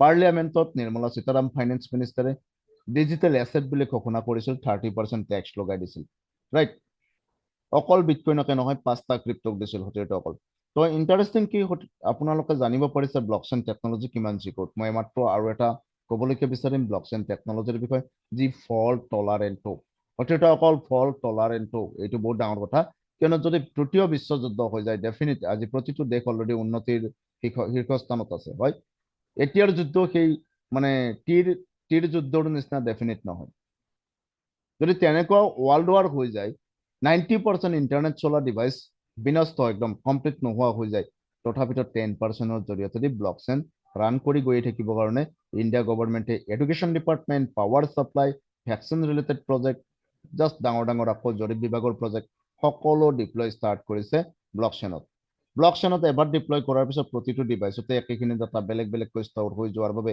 কোনো জুইও নপৰে কেতিয়াও পানীতো বুৰ নাযায় ৰাইট কোনো যুদ্ধতো ড্যামেজ হ'ব নোৱাৰে বুজিব পাৰিছে কিন্তু এই একেখিনি ডাটা যদি সাৰ্ভাৰত থাকিলেতেন সাৰ্ভাৰ ড্যামেজ মানে গোটেই ড্যামেজ বুজিব পাৰিছে এটুকুৰা ঠাইতে সাৰ্ভাৰত ডাটাবিলাক থাকে বাবে বেংকৰ বহুতে বেংক একাউণ্ট হ্যাক হোৱা আপুনি দেখিবলৈ ডেফিনেটলি পাৰিছে বা শুনিবলৈ পাইছে কিন্তু ইয়াত পসিবল নহয় ব্লকচেইনত ক্রিপ্টোকারেন্সি ব্যবহার মানে বিটকয়েন রান করার কারণে প্রথম ব্যবহার হয়েছিল আজি গোটেই ক্রিপ্টো জগতটো ব্লকচেইনের উপর আছে ইমানতে শেষ নহয় অলরেডি ওয়ার্ল্ড ব্যাংকও ব্লকচেইন টেকনলজিত আহি গৈছে আৰু ডাঙৰ ডাঙৰ যিবিলাক ইন্ডাষ্ট্ৰি কোম্পানী এতিয়া ধীৰে ধীৰে ব্লকচেইনত আহিছে হয়তো অকল যিকোনো সিস্টেম এটা ব্লকচেইনত অহা ইমান ইজি নহয় ইয়াৰ বিষয়ে ডিটেইলছত গুগল কৰি চাব ব্লকচেইনত আহিব লাগিলে সিস্টেম কিমান পারফেক্ট হ'ব লাগিব এই বিষয়ে ডিটেইলছত পাব তো বিএনবি ব্লকচেইন यानी ব্লকচেইন টেকনলজিত থকা বাবে আমি সম্পূৰ্ণভাৱে সুযোগ পাইছো এইবেলি আৰু এই সুযোগটো হল ইন্টাৰনেশ্যনেল লেভেলত আমি কমিউনিটি বনাই ব্যৱসায় কৰিবলৈকে সুযোগ পাইছো অকল আপুনি ক'ব যে মোৰ ইন্টাৰনেশ্যনেল কোনো চিনাকি নাই কিন্তু আপুনি যে সেই ৰাইট আপুনি যে সেই কলকাতাৰ মানুহজনক বা বেংগলোৰৰ মানুহজনক চিনি পাইছিলে বেংগলোৰৰ মানুহজনে আৰবৰ মানুহজনক চিনি পাব নোৱাৰে নেকি আলটিমেট আপোনাৰ ব্যৱসায় আৰবত হৈ আছে আৰবৰ পৰা আপুনি ইনকাম পাই আছে দ্যাট মিন্স মই ক'ব বিচাৰিছো কি বিটাইটেনৰ জৰিয়তে দি আপুনি বিচাৰিলেও নিবিচাৰিলেও ইন্টাৰনেশ্যনেল কমিউনিটি গঠন হ'ব আৰু আপুনি এই সিস্টেমটো এইটো এটা সিস্টেম হয় সিস্টেমৰ জৰিয়তে দি আম্বানীয়ে তেওঁৰ যেটো নেটৱৰ্ক মানে তেওঁ ৰেডি কৰিছে সেই সেম টু সেম পাতাতকৈ ডাঙৰ নেটৱৰ্ক গ্লোবালি আপোনাৰ হ'ব কিছুদিন পিছতে 6 মাহ বছৰ দিনৰ ভিতৰতে আৰু গ্লোবাল লেভেলৰ পৰা আপোনাৰ ইনকাম ষ্টাৰ্ট হ'ব যেটো ইনকাম সোৰ্স মই ইনকামৰ কথা কোৱা ইনকাম সোৰ্স আপুনি আপোনাৰ এবসেন্টত আপোনাৰ লৰাক দি থৈ যাব পাৰিব সি তাৰ লৰাক দিব পাৰিব ইয়ানি জেনাৰেশন টু জেনাৰেশন হতেটো অকল ব্লকচেইনত থকাৰ বাবে হিউম্যান ফ্যাক্টৰ জিৰো কোনো মালিক নাই মানে মালিক নাই মিন্স ইয়াত কোনো ব্যাংক একাউন্টস নাই ব্যাংক একাউন্টস নাই মিন্স লাইবিলিটি বা ৰিস্কৰ কোনো সমস্যা ইয়াতে নাই ৰাইট হতেটো অকল প্ল্যান পলিসি আজি যেটো প্ৰগ্ৰাম যেটো 12 মাহত 61 বিটকয়েন ইনকাম কৰাৰ যেটো মানে বিজনেস মডেল আমি ডিসকাশন কৰিম অলপ পিছতে এই মডেলটো ঠিক সেম ধৰণে আমাৰ নেক্সট জেনেৰেশ্যনৰ ইনকাম কৰিব পাৰিব বা তাৰ পিছৰ জেনেৰেশ্যনৰ ইনকাম কৰিব পাৰিব কিয় ইয়াত ডিলেট এডিট কাৰেকশ্যন কৰা ইণ্টাৰনেটৰ পৰা পচিবল নহয় সঠিক অকল যেহেতু অনাৰশ্বিপত আপুনি মই কাম কৰিবলৈকে লৈছো উই অল আৰ পাৰ্টনাৰ্ছ চ' আমি প্ৰত্যেকজনে সম্পূৰ্ণ ট্ৰান্সপাৰেণ্ট হয় A to Z বিটাইটেনত চাব পাৰোঁ এজন মালিকৰ হাতত কি থাকে স্যাৰ আপুনি যদি এটা কোম্পানীৰ মালিক হয় ৰাইট আপোনাৰ এছ'চিয়েট ইংলেণ্ডত আছে কোনোবাই ৰাইট আপুনি তেওঁৰ আইডিটো খুলি চাব পাৰে পাছৱৰ্ড লাগিব আপোনাক নালাগে নহয় ঠিক তেনেধৰণে ইয়াতে বিটাইটেনৰ A to Z চাব পাৰে আপোনালোকে যদি বিচাৰে মোৰ আইডি নাম্বাৰটো জানে মোৰটো খুলি চাব পাৰে ৱৰ্ল্ডৰ 2 নম্বৰ আইডিটো আমি একদম ফাৰ্ষ্ট যেটো হয় ইউএছত যেটো সিস্টেমটো ডিপ্লয় হৈছিলে ইউএছৰ পৰা টাইটান গ্ৰুপ অফ কোম্পানীৰ আপোনাৰ সিও ইয়াক ডিজাইন কৰি ডিপ্লয় কৰিছিল ৰাইট তেখেতৰ আইডিটো আমি ওপেন কৰি চাব পাৰোঁ কোনো পাছৱৰ্ড নালাগে ৰাইট হঠিটো অকল এডমিন পেনেল তেখেতৰ ওচৰত আছে আমি উলিয়াব নোৱাৰো মানে সম্পূৰ্ণ ট্ৰান্সপাৰেণ্ট হয় A to Z লগতে ইয়াত ইনষ্টেন্ট ট্ৰানজেকশ্যন সিস্টেমটো আপোনালোকক ক'লোৱে যে ইনষ্টেন্ট ট্ৰানজেকশ্যন সিস্টেমৰ কাৰণে মই ইয়াতে আছো এতিয়াই কাম কৰিছো এতিয়াই প্ৰফিট মাত্ৰ মাইক্ৰ সেকেন্ডৰ ভিতৰত 100% প্ৰফিট মোৰ ৱালেটত আহি আছে হঠিটো অকল আপোনাৰ পৰা যদি মোৰ ওচৰত প্ৰফিট আহিব লাগে আপোনাৰ ৱালেটৰ পৰা ডাইৰেক্ট মোৰ ৱালেটত আহিব ইয়াত কোনো থাৰ্ড পাৰ্টি ৱালেট ইউজ নহয় দ্যাট মিন্স বিটাইটেনৰ কোনো নিজাববীয়া ৱালেট নাই হঠিটো অকল ব্লকচেইনত থকা বাবে কিমান সুৰক্ষিত আপুনি ডেফিনেট ফিল কৰিব পাৰিছে হঠিটো অকল আমি আজিৰ ৱেবিনাৰত উপস্থিত থকা প্ৰত্যেকজনে ৰাইট বিটকইন আমি কিনিবলৈকে যদি বিচাৰো ডেফিনেট নিজকে একবাৰ সোধক মোক ক'ব নালাগে এটা বিটকইন কিনিব পৰা অৱস্থাত আছেনে এজনতে এটা বিটকইনৰ দাম আছে 82 লাখ টকা পৰাতে আছে স্যাৰ মইতো কম মেজৰিটি নাই 99% এটা বিটকইন কিনা সম্ভৱ নহয় যিটো নেকি মোৰ ক্ষেত্ৰতো হয় কিন্তু হঠিটো অকল মাত্ৰ 8,200 টকাৰ বিটকইন আপুনি এক্সচেঞ্জৰ পৰা লৈ আপোনাৰ বিটাইটেনৰ জৰিয়তে দি নিজৰ ব্যক্তিগত গ্লোবেল ব্যৱসায় ষ্টাৰ্ট কৰিব পাৰে 8,200 টকাত আজি জীৱনটোত কোনো ধৰণৰ পৰিৱৰ্তন নাহে বা কোনো ধৰণৰ ডাঙৰ পৰিৱৰ্তন আমি আনিব নোৱাৰো কিন্তু মই আপোনাক ক'বলৈ পাই সুখী হৈছো যদি 6 মাহ আপুনি ইয়াৰ ষ্ট্ৰেটেজিৰ ওপৰত কাম কৰে বিজনেস মডেলৰ ওপৰত কাম কৰে ডেফিনেট আপোনাৰ লাইফ 360 ডিগ্ৰী এংগেলত টাৰ্ণ ল'ব হঠিটো অকল ৰেজিষ্ট্ৰেশ্যন সিস্টেমটো মই অকণমান কৈ দিছো ৰেজিষ্ট্ৰেশ্যন কৰাৰ কাৰণে আপোনাৰ ইয়াতে অন্য কোম্পানীত যেনেকুৱা ফাণ্ড পঠাই পিনে তাৰ পৰা অনলাইন ৰেজিষ্ট্ৰেশ্যন আইডি ওলাই যায় এনেকুৱা নহয় হঠিটো অকল বিটাইটেনত যেতিয়া আপুনি ৰেজিষ্ট্ৰেশ্যন কৰিব ন তাৰ আগত আপুনি গোটেই পৃথিৱীত 7 স্কুট ক্ৰিপ্টো ৱালেট ডাউনলোড কৰিব লাগিব ক্ৰিপ্টো ৱালেট যি ব্লকচেইনৰ জৰিয়তে ৰান কৰে আৰু তাক সেটআপ কৰিব লাগিব প্ৰথম ৱালেটটো আপুনি প্লে ষ্টৰতে পাব প্লে ষ্টৰৰ পৰা ডাউনলোড কৰিব পাৰে যদি আপোনাৰ এন্ড্ৰইড ফোন হয় টোকেন পকেট ডাউনলোড কৰি দিয়ক যদি আপোনাৰ আইফোন বা ল্যাপটপত কৰিব বিচাৰিছে তেতিয়াহ'লে মেটামাস্ক কৰি দিয়ক সম্পূৰ্ণ সুৰক্ষিত হয় ই ব্লকচেইনৰ মাধ্যমত ৰেগুলেট হয় হঠিটো অকল কোনো অপাৰেটৰৰ কন্ট্ৰোল নাই আমি গুগল পে ফোন পে অনায়াসে বহুত সিকিউৰ বুলি ইউজ কৰি আছো সিকিউৰ হয়নে গুগল পে ফোন পে যদি আমি গুগল পেৰ কথা কওঁ 100% আমাৰ পাছৱৰ্ড আপোনাৰ বাদে কোনেও নাজানে বুলি যদি ভাবি আছে দ্যাট ইজ ভুল ৰং কিয় গুগল কৰ্মীয়ে যদি বিচাৰে আপোনাৰ পাছৱৰ্ড এটা ক্লিকত উলিয়াব পাৰে তাৰমানে তেওঁলোকৰ ওচৰত আছে কিন্তু ৱেব3 ৱালেটত কোনো কন্ট্ৰোলাৰ নাই সিস্টেম বনাইছিল ব্লকচেইনত ডিপ্লয় কৰিছে তাৰ পৰা আপুনি ডাউনলোড কৰি সেটআপ কৰোতে 12টা শব্দ পাব এই 12টা শব্দ আপুনি কোনো ব্যক্তিক দিব নোৱাৰে প্লাস হোৱাটছএপেদি আপুনি লেনাদেনা নকৰিব হোৱাটছএপেদি লেনাদেনা নকৰিব কাৰণ হোৱাটছএপো অলৰেডি আজি আৰ্টিফিচিয়েল ইন্টেলিজেন্সৰ মানে এআইৰ কন্ট্ৰোলত আছে হোৱাটছএপেদিও লেনাদেনা নকৰিব ফটো নামাৰিব ফটোটো মাৰিব নোৱাৰে মানে হাই সিকিউৰিটিৰ মাজত আছে ন আপুনি ৰাইট ডাউন কৰক ব্লক লেটাৰত লিখক আৰু আপোনাৰ লেণ্ড পেপাৰৰ সৈতে ৰাখি দিয়ক এইটো যদি আপোনাৰ নাথাকে কেতিয়াবা যদি আপোনাৰ টোকেন পকেট বা মেটামাস্কৰ এপছটো উৰি যায় মোবাইলৰ পৰা বা মোবাইলটো হেৰাই যায় ৰাইট তো আপুনি ইম্পোৰ্ট কৰিব নোৱাৰিব দ্বিতীয়বাৰ এই ৱালেটখন থকা ফাণ্ড জিৰ' আপোনাৰ সেনেকৈ বাৰ্ণ হৈ যাব হঠিটো অকল জানে আপোনালোকে মই অকণমান মানে কৈ দিছো এক্সচেঞ্জৰ পৰা 0.001 BTC আপোনাৰ ল'ব লাগিব আপুনি বাই কৰি যাৰ ভ্যালু আজিৰ ডেটত আপোনাৰ 8,200 টকাৰ ওচৰে পাজৰে আছে যি ৱেলুচাৰে আপোনাক ইনভাইট কৰিছে তেখেতৰ লগত কথা পাতি ল'ব লগতে হঠিটো অকল 1 BNB আপোনাক লাগিব মানে $1 BNB 100 টকাৰ BNB এটা দৰকাৰ হ'ব $1 ৰাইট দুইটা লৈ পিনে আপুনি ৰেজিষ্ট্ৰেশ্যন আপুনি কৰক বিটাইটেনত ৰেজিষ্ট্ৰেশ্যন গোটেই প্ৰচেছটো তেখেতে গাইড কৰিব যেতিয়াই ৰেজিষ্ট্ৰেশ্যন কৰিব সতীৰ্থসকল তিনিটা আপোনাৰ অলৰেডি সুযোগ হাতত আহিল প্ৰথমটো হ'ল এটা NFT পাছ আহিব ডেফিনেটলি ডে ওৱান ডে ইয়াৰ ভেলু ইনক্ৰিজ হোৱাৰ বাবে এটা লিকুইডিটি ইউজ হৈ আছে আগন্তুক 2-3 বছৰৰ ভিতৰত আপুনি দেখিবলৈ পাব এই NFTটোৰ এটাৰ ভেলু এটাই পাই এটা ৱালেটৰ এগেইনষ্টত এইটো ওয়েলকাম গিফ্ট হয় সিস্টেমে দিয়ে আৰু এটাৰ ভেলুটো কিমান আছে এটা বিটকইনৰ বৰাবৰ আছে দ্যাট মিন্স আগন্তুক 2-3 বছৰ ৰাখি যদি ইয়াক সেল কৰে ন তো ডাঙৰ এমাউণ্ট পাব সতীৰ্থসকল এই NFTটোত আমি বেছি মাথা মাৰি থকাৰ কোনো প্ৰয়োজন নাই কিয় এইটো ওয়েলকাম গিফ্ট হয় ধীৰে ধীৰে প্ৰাইচ ভেলু বাঢ়িব 100 ডেজ আপোনাৰ ৱালেটত লগ হৈ থাকিব আফটাৰ 100 ডেজ আপুনি এটা ক্লিকত সেল কৰিব পাৰে সেই সময়ত যেটো ভেলু আছে কিন্তু কিয় কৰিব যদি এটা বিটকইনৰ বৰাবৰে ভেলু পায় কাৰণ NFTৰ ভেলু একবাৰ বাঢ়াৰ পিছত আপুনি জানে নকমে NFT means নন ফাঞ্জাবল টোকেন গুগলত সাৰ্চ কৰি চাই ল'ব what is non ফাঞ্জাবল token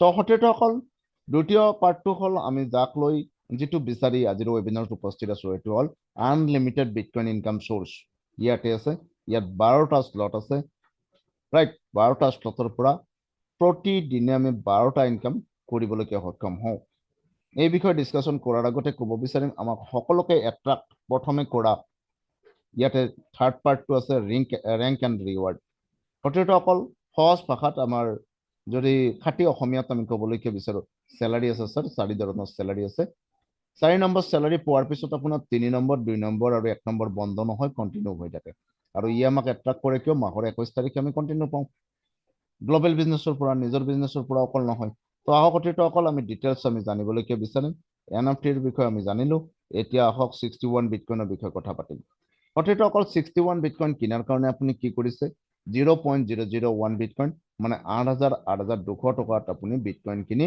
registration বিটাইটেনত কৰাৰ লগে লগে দ্যাট মিন্স সিধা কথাত ক'ব গ'লে আপুনি এই ইনকাম ষ্ট্ৰাকচাৰটো বিটকইন ইনকাম কৰাৰ কাৰণে কিনি লৈছে লাইফ টাইমৰ কাৰণে কিনি লৈছে এইটো আপোনাৰ ডিজিটেল প্ৰপাৰ্টি হয় আপোনাৰ এবসেন্টত এই 14 জনীয়া ষ্ট্ৰাকচাৰটোৱে আপোনাৰ ল'ৰাকো ইনকাম দিব আপোনাৰ জেনাৰেশ্যনকো ইনকাম দিব ৰাইট কেনেকৈ ইনকাম দিয়ে এই বিষয়ে আমি ডিসকাশন কৰিম এই পেজটোত সতীৰ্থসকল যেতিয়া আপুনি 0.001 BTC দি পিনে আপুনি এই ইনকাম ষ্ট্ৰাকচাৰটো বাই কৰি লৈছে সিস্টেমৰ পৰা ৰাইট এই ইনকাম ষ্ট্ৰাকচাৰটো ভৰিব আপোনাৰ পৰাই অকল নহয় এই ষ্ট্ৰাকচাৰটো যদি আপুনি কেনেকুৱা ভাল পাব আপোনাৰ ওপৰৰ ব্যক্তিসকলে কৰাৰ পৰাও যদি ভৰে ভাল নাপাব জানো আপোনাৰ পিছে পিছে আপোনাৰ ওপৰৰ ব্যক্তিসকলে যাক যাক ৰেফাৰ কৰিছে এইটো ৰেফাৰ প্ৰগ্ৰাম হয় এফিলিয়েট প্ৰগ্ৰাম হয় ৰাইট তো ওপৰৰ ব্যক্তিসকলে যাক যাক ৰেফাৰ কৰিছে সেইবিলাকো আহি স্পিল ওভাৰ হৈ আপোনাৰ ওচৰত সোমাব ৰাইট তেখেতৰ আগতে যিসকলক ৰেফাৰ কৰিছিল মানে আপোনাৰ ক্ৰছ লাইন সকলে কৰাৰ পৰাও অলৰেডি স্পিল ওভাৰ হৈ আহি আপোনাৰ ষ্ট্ৰাকচাৰ ৰেণ্ডমলি ফিল আপ হ'ব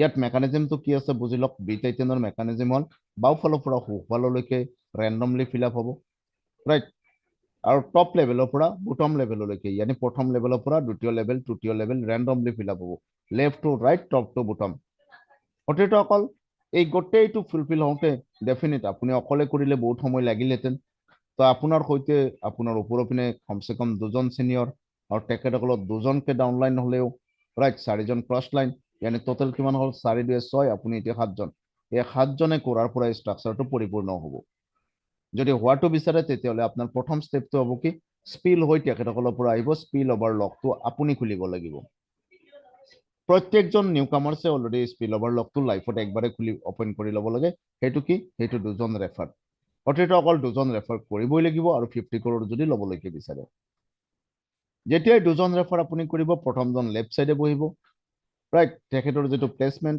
তেখেতৰ প্লেসমেন্টটো অকল আপোনাৰ লগতে নহয় ডাইৰেক্টলি আপোনাৰ প্ৰথম সিনিয়ৰজনৰ 14 জনীয়া ষ্ট্ৰাকচাৰটোত তাতে প্লেসমেন্ট ল'ব আৰু তেখেতৰ ওচৰতে 0.001 BTC টো এজ এ প্ৰফিট পাব যদি সিস্টেমে তেখেতক দিয়ে এই 14 জনৰ 14টা ঘৰৰে ফান আপুনি নাপায় তো ঠিক তেনেকুৱাকৈ তেখেতেও নাপায় দ্বিতীয়তে হ'ল কি দ্বিতীয়জন ৰেফাৰ কৰিছিল তেখেতে দ্বিতীয় সিনিয়ৰৰ ওচৰত যাব আৰু দ্বিতীয় সিনিয়ৰৰ 14 জনীয়া ষ্ট্ৰাকচাৰত প্লেসমেন্ট ল'ব য'ত নেকি তেখেতে কৰা তেখেতৰ ডাউনলাইন অন্যান্য ডাউনলাইনে কৰা ইয়ানি আপোনাৰ ক্ৰছ লাইনে কৰা বিলাক আহি স্পিল ওভাৰ এই ব্যক্তিজনৰ তলৰ পিনে প্লেসমেন্ট হ'ব য'ত অল্টাৰনেটিভ স্পিল ওভাৰ হৈ আহি আপোনাৰ সেকেন্ড লেভেল ফিল আপ হ'ব ইয়াত বাদ দি অতীতসকল আপোনাৰ ডাউনলাইনে কৰিব আপুনিও কৰিব নহয় জানো তো টোটেল এই গোটেই কেজন মিলি পেলাই আপোনাৰ সেকেন্ড লেভেলটো জলদি ফিল আপ হৈ যাব আৰু ইয়াৰ প্ৰথম ঘৰটো জোৰ পৰাই নাহক 100% আপুনি প্ৰফিট হিচাপে পাব আপুনি প্ৰথম স্লটত আছে, প্ৰথম স্লটৰ ভেলু 0.001, গতিকে এখেতৰ পৰা 0.001 আপুনি পাব।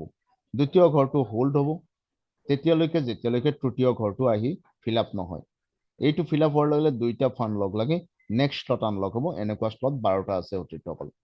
নেক্সট স্লট আনলক হোৱা মানে নেক্সট স্লটৰ পৰা আপোনাৰ ইনকাম ষ্টাৰ্ট হ'ল, কিয়নো নেক্সট স্লট 2 নম্বৰ স্লটৰ পৰা 12 নম্বৰ স্লটলৈকে বাকী 11টা স্লটত আপুনি কোনো ব্যক্তিক বিচাৰিলেও ৰেফাৰ কৰিব নোৱাৰে। ইয়ানি স্লটটো আনলক হ'ল মিনছ আপোনাৰ ইনকাম ষ্টাৰ্ট হ'ল। বুজিব পাৰিছে? তো সেকেন্ড লেভেলৰ আপোনাৰ তৃতীয় চতুৰ্থ ঘৰটোৰ পৰা 100% বিটকইন আপুনি প্ৰফিট হিচাপে পাব। তেখেতৰ ষ্টাৰ্টিং এমাউণ্টটো কিমান আছিল? 0.001 আপুনি পাব। ইয়াৰ পিছত থাৰ্ড লেভেলৰ কথা যদি কওঁ, থাৰ্ড লেভেলৰ প্ৰথম ঘৰটো প্ৰথম ডাউনলাইনে পাব, দ্বিতীয় আৰু তৃতীয় ঘৰটো আপুনি ডাইৰেক্টলি পাব, চতুৰ্থ ঘৰটো আকৌ আপোনাৰ ডাউনলাইন 1 পাব, পঞ্চম ষষ্ঠ ঘৰটো সম্পূৰ্ণভাৱে আপুনি পাব 0.001 কৈ এজন ব্যক্তিৰ পৰা 100% কৈ পাব। অকল 7 নম্বৰ ঘৰটোৰ ফাণ্ডটো ডাইৰেক্ট আপোনাৰ ডাউনলাইন 2 পাব, আৰু 14 নম্বৰ ঘৰটোত যিজন আহি প্লেচমেণ্ট ল'ব তেখেতে প্লেচমেণ্ট লোৱাৰ লগে লগে গোটেই ষ্ট্ৰাকচাৰটো খালী হৈ গ'ল, আপুনিও ইয়াৰ পৰা ষ্ট্ৰাকচাৰৰ পৰা ওলাই গ'ল। কিন্তু একেটোৰ যিটো ষ্টাৰ্টিং এমাউণ্ট 14 নম্বৰ ব্যক্তিজনৰ কিমান আছিল? 0.001। ইয়াৰ জৰিয়তে আপোনাৰ এগেইন ৰি এণ্ট্ৰি হ'ব চেম ষ্ট্ৰাকচাৰত, জেপৰ পৰা আপুনি দিবলগীয়া হোৱা নাই, বাৰ বাৰ আপোনাৰ ৰি এণ্ট্ৰি হ'ব, বাৰ বাৰ সেই একেজন ব্যক্তি, কাৰণ সেই প্ৰত্যেকজনৰে 14জনীয়া ষ্ট্ৰাকচাৰ আছে নহয়। যিসকলে প্ৰথম ভৰিব আপোনাৰ নিচিনা ৰিচাইক্লিং কৰিব, তেখেতসকল আকৌ এই 14 নম্বৰ তেখেতসকলৰ 14 নম্বৰ ব্যক্তিৰ জৰিয়তে 14 নম্বৰ ব্যক্তিজনৰ ফাণ্ডৰ জৰিয়তে ৰি এণ্ট্ৰি হয় নহয়, তেখেতসকলৰো ৰি এণ্ট্ৰি হ'ব। ডেট মিনছ নতুনকৈ এণ্ট্ৰি হ'ব আৰু আপোনাৰ ষ্ট্ৰাকচাৰতে আহি প্লেচমেণ্ট ল'ব, randomly left to right top to bottom, আৰু আপোনাৰ সেই একেই 14জন ব্যক্তিৰ পৰা আগৰ নিচিনাকৈ আপুনি প্ৰফিট পাব। যদিও দ্বিতীয়বাৰ ৰিচাইক্লিঙত মই যিটো দেখাই আছো এইটো ফাৰ্ষ্ট ৰিচাইক্লিং হয়, ওপৰত লিখা আছে চাই লওক, ফাৰ্ষ্ট ৰিচাইক্লিং হয়। দ্বিতীয় ৰিচাইক্লিঙত আপুনি কেনেকৈ পাব? দ্বিতীয় ৰিচাইক্লিঙত কি হয়, দ্বিতীয় লেভেলত প্ৰথম লেভেলটো বুজিতো পাইছে, প্ৰথম লেভেলত প্ৰথম ছিনিয়ৰ দ্বিতীয় ছিনিয়ৰৰ ওচৰত গৈছিলে। তো দ্বিতীয় লেভেলত কি হয়, প্ৰথম ঘৰটো আপুনি 100% পাব। নেক্সট ঘৰটো দ্বিতীয়বাৰটো আৰু ছেকেণ্ড ষ্টকটো আনলক হ'বলৈকে নাই, গতিকে এইটো ছেকেণ্ড ঘৰটো আপোনাৰ ৰয়েল ফুল চেলাৰীৰ কাৰণে ইউজ হ'ব, ৰাইট? এইটো কেনেকৈ ইউজ হয় মই অকণমান পিছত কৈ আছো। নেক্সট আপোনাৰ নেক্সট ঘৰটো আপুনি পাব 100%। নেক্সট ফ'ৰ্থ ঘৰটো আপুনি পাব, ফ'ৰ্থ ঘৰটোত যে পজিশ্যন লয় ঠিক তেনেকুৱাকৈ 3 নম্বৰ লেভেলৰ পৰা 4টা ফোন আপুনি পাই আছে। টোটেল ছেকেণ্ড ৰিচাইক্লিঙৰ পৰা বাৰ বাৰ কণ্টিনিউৱাছলি ৰিচাইক্লিং মাহত 2 বাৰ 3 বাৰ 4 বাৰ 10 বাৰ 50 বাৰ 100 বাৰ হৈ গৈ থাকিব। প্ৰতিবাৰত 2 নম্বৰ ৰিচাইক্লিঙৰ পৰা বাকী আনলিমিটেড ৰিচাইক্লিং 7টাকৈ ফাণ্ড প্ৰফিট হিচাপে পাব। প্ৰথমত কি পাইছিল স্যাৰ? এইটো প্ৰথম ৰিচাইক্লিং, ইয়াত দুইফালৰ দুটা পাইছিলে ছেকেণ্ড লেভেলৰ, আৰু তলপিনে থাৰ্ড লেভেলৰ পৰা দুটা 4টা, টোটেল 6টা, ৰাইট? 6টা ফাণ্ড আপুনি প্ৰফিট হিচাপে পাইছিলে। কিন্তু দ্বিতীয় ৰিচাইক্লিঙত কি পালে? দ্বিতীয় ৰিচাইক্লিঙত আপুনি 7টাকৈ ফাণ্ড প্ৰফিট হিচাপে পালে, ইয়ানি 7জনৰ ষ্টাৰ্টিং এমাউণ্ট 0.001 কৈ 0.007 বিটকইন আপুনি বাৰ বাৰ প্ৰফিট কৰি আছে। ইণ্ডিয়ান ৰুপিজত যদি কথা পাতো আজিৰ বিটকইনৰ ভেলু অনুসৰি, তো আপুনি পাই আছে কিমান সতীৰ্থসকল? আপুনি পাই আছে এবাৰ ৰিচাইক্লিঙত প্ৰায় 50,000 প্লাছ। বুজিব পাৰিছে? ইয়াত মই মেজিকটো ক'ব বিচাৰিছো, যেতিয়াই আপোনাৰ 5জন হৈ গৈছিলে প্ৰথম ৰিচাইক্লিঙত, এইটো প্ৰথম ৰিচাইক্লিং আছিলে, প্ৰথম ৰিচাইক্লিঙত প্ৰথম দুটা ঘৰ ফিল আপ হৈছিলে, তৃতীয় চতুৰ্থ আৰু পঞ্চমটো হোৱাৰ লগত এই দুইটা মিলি ছেকেণ্ড স্লট আনলক হৈছিলে। মন কৰিছিল নহয়? নাম্বাৰ 5 ইয়াতে ছাকচেছ কি মই শব্দটো ক'ব বিচাৰিছো, কাৰণ আপুনি এই 5জন হোৱাটোৰ কাৰণে কাম কৰিব লাগে। বাকী অট'মেটিক আপোনাৰ ৰিচাইক্লিং হৈ গৈ থাকিব আৰু বাৰ বাৰ কণ্টিনিউৱাছ প্ৰফিট পাই গৈ থাকিব। আপোনাক মাত্ৰ এই 5টা ঘৰ ফিল আপ কৰি আপুনি ছেকেণ্ড স্লটত যাব লাগে। ঠিক তেনেকুৱাকৈ ছেকেণ্ড স্লটতো 5টা ঘৰ ফিল আপ কৰি থাৰ্ড স্লটত যাব লাগে। কিয় যাব লাগে সতীৰ্থসকল? এইকাৰণে যাব লাগে, প্ৰথম স্লটত আপুনি 5জন কৰাৰ লগে লগে প্ৰথম স্লটৰ পৰা তো ইনকাম আহিয়ে থাকিব, ৰাইট? 0.001 কৈ এজন ব্যক্তিৰ পৰা, ডেট মিনছ 8,000 টকাকৈ যদি ধৰি কওঁ 0.001ৰ ভেলু, তো এইটো এজন ব্যক্তিৰ পৰা 8,000 কৈ আহি আছে। দ্বিতীয় স্লট, ইয়াত 5জন হোৱাৰ লগে লগে দ্বিতীয় স্লটখন আনলক হৈছে, ইয়াৰ পৰা আপোনাৰ 2 গুণা প্ৰফিট আৰম্ভণি হ'ল, কিয়? ইয়াৰ ভেলু হ'ল 0.002 BTC, ইয়ানি ইয়াত যদি 8,000 ইয়াত 16,000। ঠিক তেনেকুৱাকৈ দ্বিতীয় স্লটখনত 5জন ভৰপূৰ হোৱাৰ লগে লগে তো ইয়াতে আপোনাৰ 3 নম্বৰ স্লটখন আনলক হৈ যায়। 3 নম্বৰ স্লটত তো কোনো ব্যক্তিক ৰেফাৰ কৰিব নোৱাৰে, কিন্তু ইয়াৰ পৰা ইনকাম আপুনি কিমান পাব? 0.004 BTC, ইয়ানি 2 নম্বৰতকৈ 2 গুণা। ঠিক তেনেকুৱাকৈ 3 নম্বৰত 5জন হোৱাৰ লগে লগে 4 নম্বৰ আনলক হ'ব, ইয়াৰ ইনকাম ষ্টাৰ্ট হৈ যাব যেতিয়া 4 নম্বৰৰ ইনকাম ষ্টাৰ্ট হ'ব 3 নম্বৰৰ ইনকাম কণ্টিনিউ বহাল থাকিব 2 নম্বৰৰ ইনকাম কণ্টিনিউ চলি থাকিব 1 নম্বৰৰ ইনকামো চলি থাকিব প্ৰতিটোসকল ভাবক একবাৰ ইয়াতে মই ক'ব বিচাৰিছো 1 নম্বৰ স্লটখনৰ 14 জনীয়া ষ্ট্ৰাকচাৰটো একবাৰ ফিল আপ হোৱা মানে আপুনি কিমান পাই আছে 50,000 আজিৰ ডেটত আজিৰ বিটকইনৰ ভেলু মতে ঠিক তেনেকুৱাকৈ সেই একেটা মাহত যদি 2 নম্বৰখনো একবাৰ ৰিচাইকেলিং কৰিছে ইয়াৰ পৰাটো আপুনি 2 গুণা পাই আছে ইয়ানি 1 লাখ টকা পাই আছে ঠিক তেনেকুৱাকৈ প্ৰতিটোসকল 3 নম্বৰ স্লটৰ পৰা আপুনি কিমান পাই আছে 2 লাখ টকাকৈ পাই আছে এবাৰ খালী হোৱাৰ লগে লগে মই কোৱাতকৈ সদায় বেছি পাব মই কমেই কম প্ৰতিটোসকল 3 নম্বৰ স্লটখনো আপোনাৰ আনলক হৈছিল ন ইয়াৰ পৰাও পাই আছে লগতে 4 নম্বৰ স্লটৰ পৰা কিমান পাই আছে 2 লাখৰ ডাবল 4 লাখকৈ পাই আছে একবাৰ ৰিচাইকেলিঙত 5 নম্বৰখন যদি হৈছে 5 নম্বৰত কিমান পাই আছে ভাবক একবাৰ গতিকে প্ৰতিটোসকল প্ৰত্যেকখন স্লটে মুভ কৰিব প্ৰত্যেকখন স্লটৰ পৰা আপুনি ইনকাম কণ্টিনিউৱাছ হ'ব এতিয়া আমাৰ যেটো B-Titan নামৰ সিস্টেম এই সিস্টেমটোৰ সফটওয়্যাৰটো বা প্ৰগ্ৰামিংটো এনেকুৱাকৈ কৰা আছে যিকোনো ব্যক্তি একজনে যদি কনসিস্টেন্টলি কাম কৰি গৈ থাকে এজ পাৰ সিস্টেমক মানে কি নিৰ্ভৰ কৰি বা সিস্টেমৰ ওপৰত বেছ কৰি তেতিয়াহ'লে তেখেতৰ 12 মাহত 12টা স্লট আনলক হয় প্ৰতিটোসকল 12 মাহত 12টা স্লট আনলক হোৱা মানে আপোনাৰ ইনকাম কিমান হ'ব জানিব পাৰিবনে ম্যাক্সিমাম যদি লাগে 14 মাহ লাগিব পাৰে আচ্ছা ঠিক আছে আমি 14 মাহে বুজি লওঁ বা 12 মাহে বুজি লওঁ কিছুমান ব্যক্তিয়ে যদি 3 বছৰতো 12টা স্লট যাই পায় কিবা অসুবিধা আছে নেকি 12 নম্বৰ স্লট মিন্স 50 কৰোৰ আজিৰ বিটকইনৰ দাম মতে আজিৰ বিটকইনৰ ভ্যালু মতে 50 কৰোৰ পাই আছে তো এটো কেনেকৈ হয় আহক ম্যাথছটো মই দেখাবলৈকে ওলাইছো 12 নম্বৰ স্লটখন এবাৰ 14 জনীয়া ষ্ট্ৰাকচাৰটো ৰিসাইকেলিং কৰা মানে খালি হোৱা মানে তাৰ পৰা 18টা বিটকইন পাই আছে আৰু তেতিয়ালৈকে আপুনি প্ৰথম স্লটৰ পৰা যেটো যায় গৈ আছে ইয়াতেতো কোনো ব্যক্তি এনেকুৱা যদি আহে ফাইনান্সিয়াল সাউন্ড তেখেতে একেলগে 5টা বা 10টা বা 12টা স্লট কিনিব বিচাৰিছে নোৱাৰিব কিনিব অন্য স্লট ৰিলেটেড বিজনেছৰ নিচিনা B-Titan নহয় ইয়াত আমাৰ ক্ৰিয়েটৰেও 1 নম্বৰ স্লটৰ পৰা আহিছে যেতিয়ালৈকে 12 নম্বৰ স্লটখন একবাৰ মুভ কৰিব তেতিয়ালৈকে 1 নম্বৰ স্লটখন 12 বাৰ ৰিসাইকেলিং কৰিব বা মুভ কৰিব 12 বাৰত আপোনাৰ ফান আহিব 0.084 BTC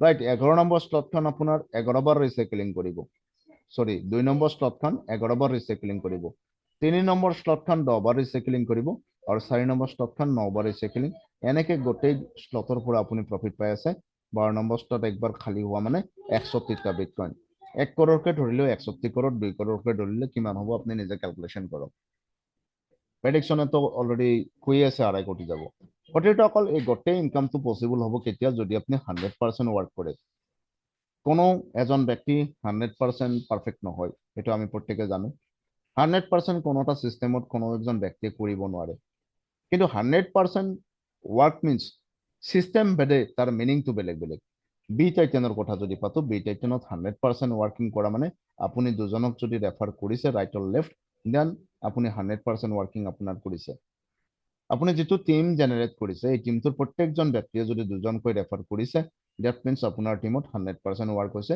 আপুনি 61 বিটকইন পাইছে অলপ নেগেটিভত চিন্তা কৰো 50% মানুহে যদি আপোনাৰ দুজনকে ৰেফাৰ কৰিব পৰা নাই বুলি ধৰি ললো ৰাইট দ্যাট মিন্স আপুনি 50% সাকসেস আপুনি 50% সাকসেস হোৱা মানে এই বছৰটোত আপোনাৰ ইনকাম 30 কৰোৰ টকা 30টা বিটকইন পাই আছে ইয়াতকৈও আমি হল ডেফটৰ পিনে অলপ চিন্তা কৰো বলকচোন 90% মানুহে দুজনকৈ ৰেফাৰ কৰিব পৰা নাই বা কৰা নাই বুকুত চপৰিয়াই ডেফিনিট আমি ক'ব পাৰো যে 10% অলৰেডি দুজনকৈ ৰেফাৰ কৰিব যদি 10% সাকসেসৰ পসিবিলিটি আপোনাৰ দেন 6টা বিটকইন 6 কৰোৰ পাই আছে বাদ দিয়ক 99% মাইনাস কৰি দিয়ক 99 জন মানে 99% মানুহে আপোনাৰ দুজনকৈ ৰেফাৰ কৰা নাই 1% ডেম শিওৰ কৰিব যদি 1% পসিবিলিটি হয় তেন আপোনাৰ 1% কৈতো যাব নোৱাৰে ডেপথত মই জানো 1% পসিবিলিটিত আপুনি এটা বিটকইন 1 কৰোৰ পাই আছে প্ৰতিটোসকল ভাবক একবাৰ আপোনাৰ ওচৰত কি এইবাৰ সিস্টেম লাগিছে আৰু আৰ্লি ষ্টেজত লাগিছে ডেফিনিট মই গ্যাৰান্টি দি ক'ব পাৰো যদি আপুনি হাৰ্টেৰে শুনিছে শুনাটোতো কানেৰে শুনা যায় কিন্তু হাৰ্টত যদি লৈছে দেন মই গ্যাৰান্টি সহকাৰে ক'ব পাৰো আজিৰ পৰা আপোনাৰ টোপনি নাহিব কাৰণ বিচাৰি থকাটো আপুনি পাই গ'ল কোনোবাই পাৰ্ট টাইম কৰক কোনোবাই ফুল টাইম কৰক নো ম্যাটাৰ ইয়াত কোনো B-Titanত কৰৰপতি হোৱাৰ কাৰণে কোনো এক্সপেৰিয়েন্স নালাগে কোনো এক্সপাৰ্টাইজ নালাগে ৰাইট প্ৰতিটোসকল যেনেকুৱাকৈ আজি নেশ্যনেল লেভেলতো যদি আপুনি লক্ষ্য কৰে বিলিয়নাৰ বা ট্ৰিলিয়নাৰ কোনবিলাক আছে ক্লাছ 8 9ৰ মানুহবিলাক আছে ন আৰু তাতকৈ বেছি নলেজ থকা যিসকল ব্যক্তি সতীৰ্থসকল তেওঁলোকৰ তলত চাকৰি কৰি আছে। অভাৰ স্মাৰ্টবিলাক সদায় চাকৰি কৰে, আনৰ তলত কাম কৰে, কিন্তু কৰৰপতি কোনবিলাক হয় আপুনি দেখিছে। ঠিক তেনেকুৱাকৈ B-টাইটেনত আপুনি কৰৰৰ ইনকাম কৰাৰ কাৰণে কোনো স্মাৰ্ট হোৱাৰ প্ৰয়োজন নাই, কোনো ধৰণৰ আপোনাৰ এক্সপিৰিয়েঞ্চ দৰকাৰ নাই, এক্সপাৰ্টাইজ আপোনাৰ নালাগে। চিষ্টেমে যেনেকৈ কৈছে সেনেকৈ আগবাঢ়ক। মেণ্টৰ হিচাপে right, already north east global টিমৰ প্ৰতিজন যোদ্ধা আপোনাৰ ওচৰত আছে, প্ৰত্যেক মুহূৰ্তত আপোনাক গাইড কৰিব 24/7।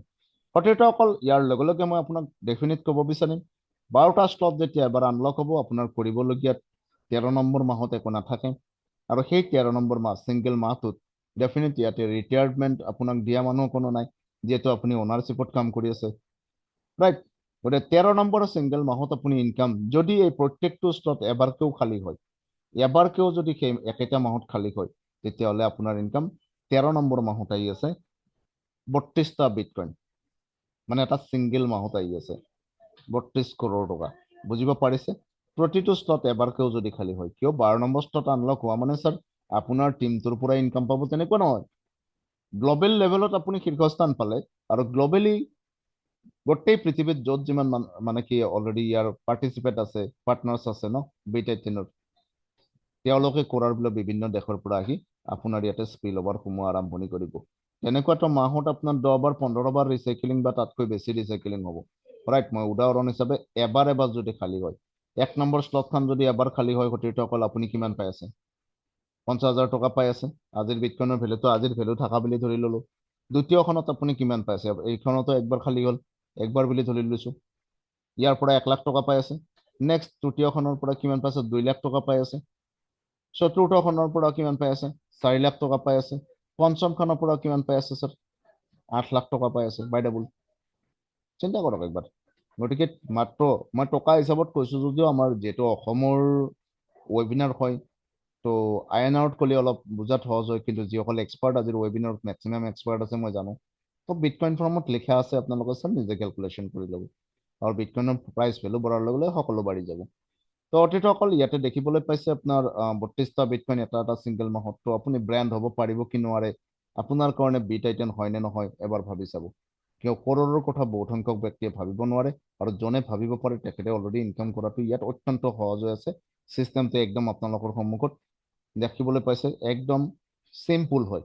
সতীৰ্থসকল, যেতিয়া আপোনাৰ 3 নম্বৰ শ্লটখন আনলক হ'ব, তেতিয়া চেলাৰী, প্ৰথম চেলাৰী পাই আছে।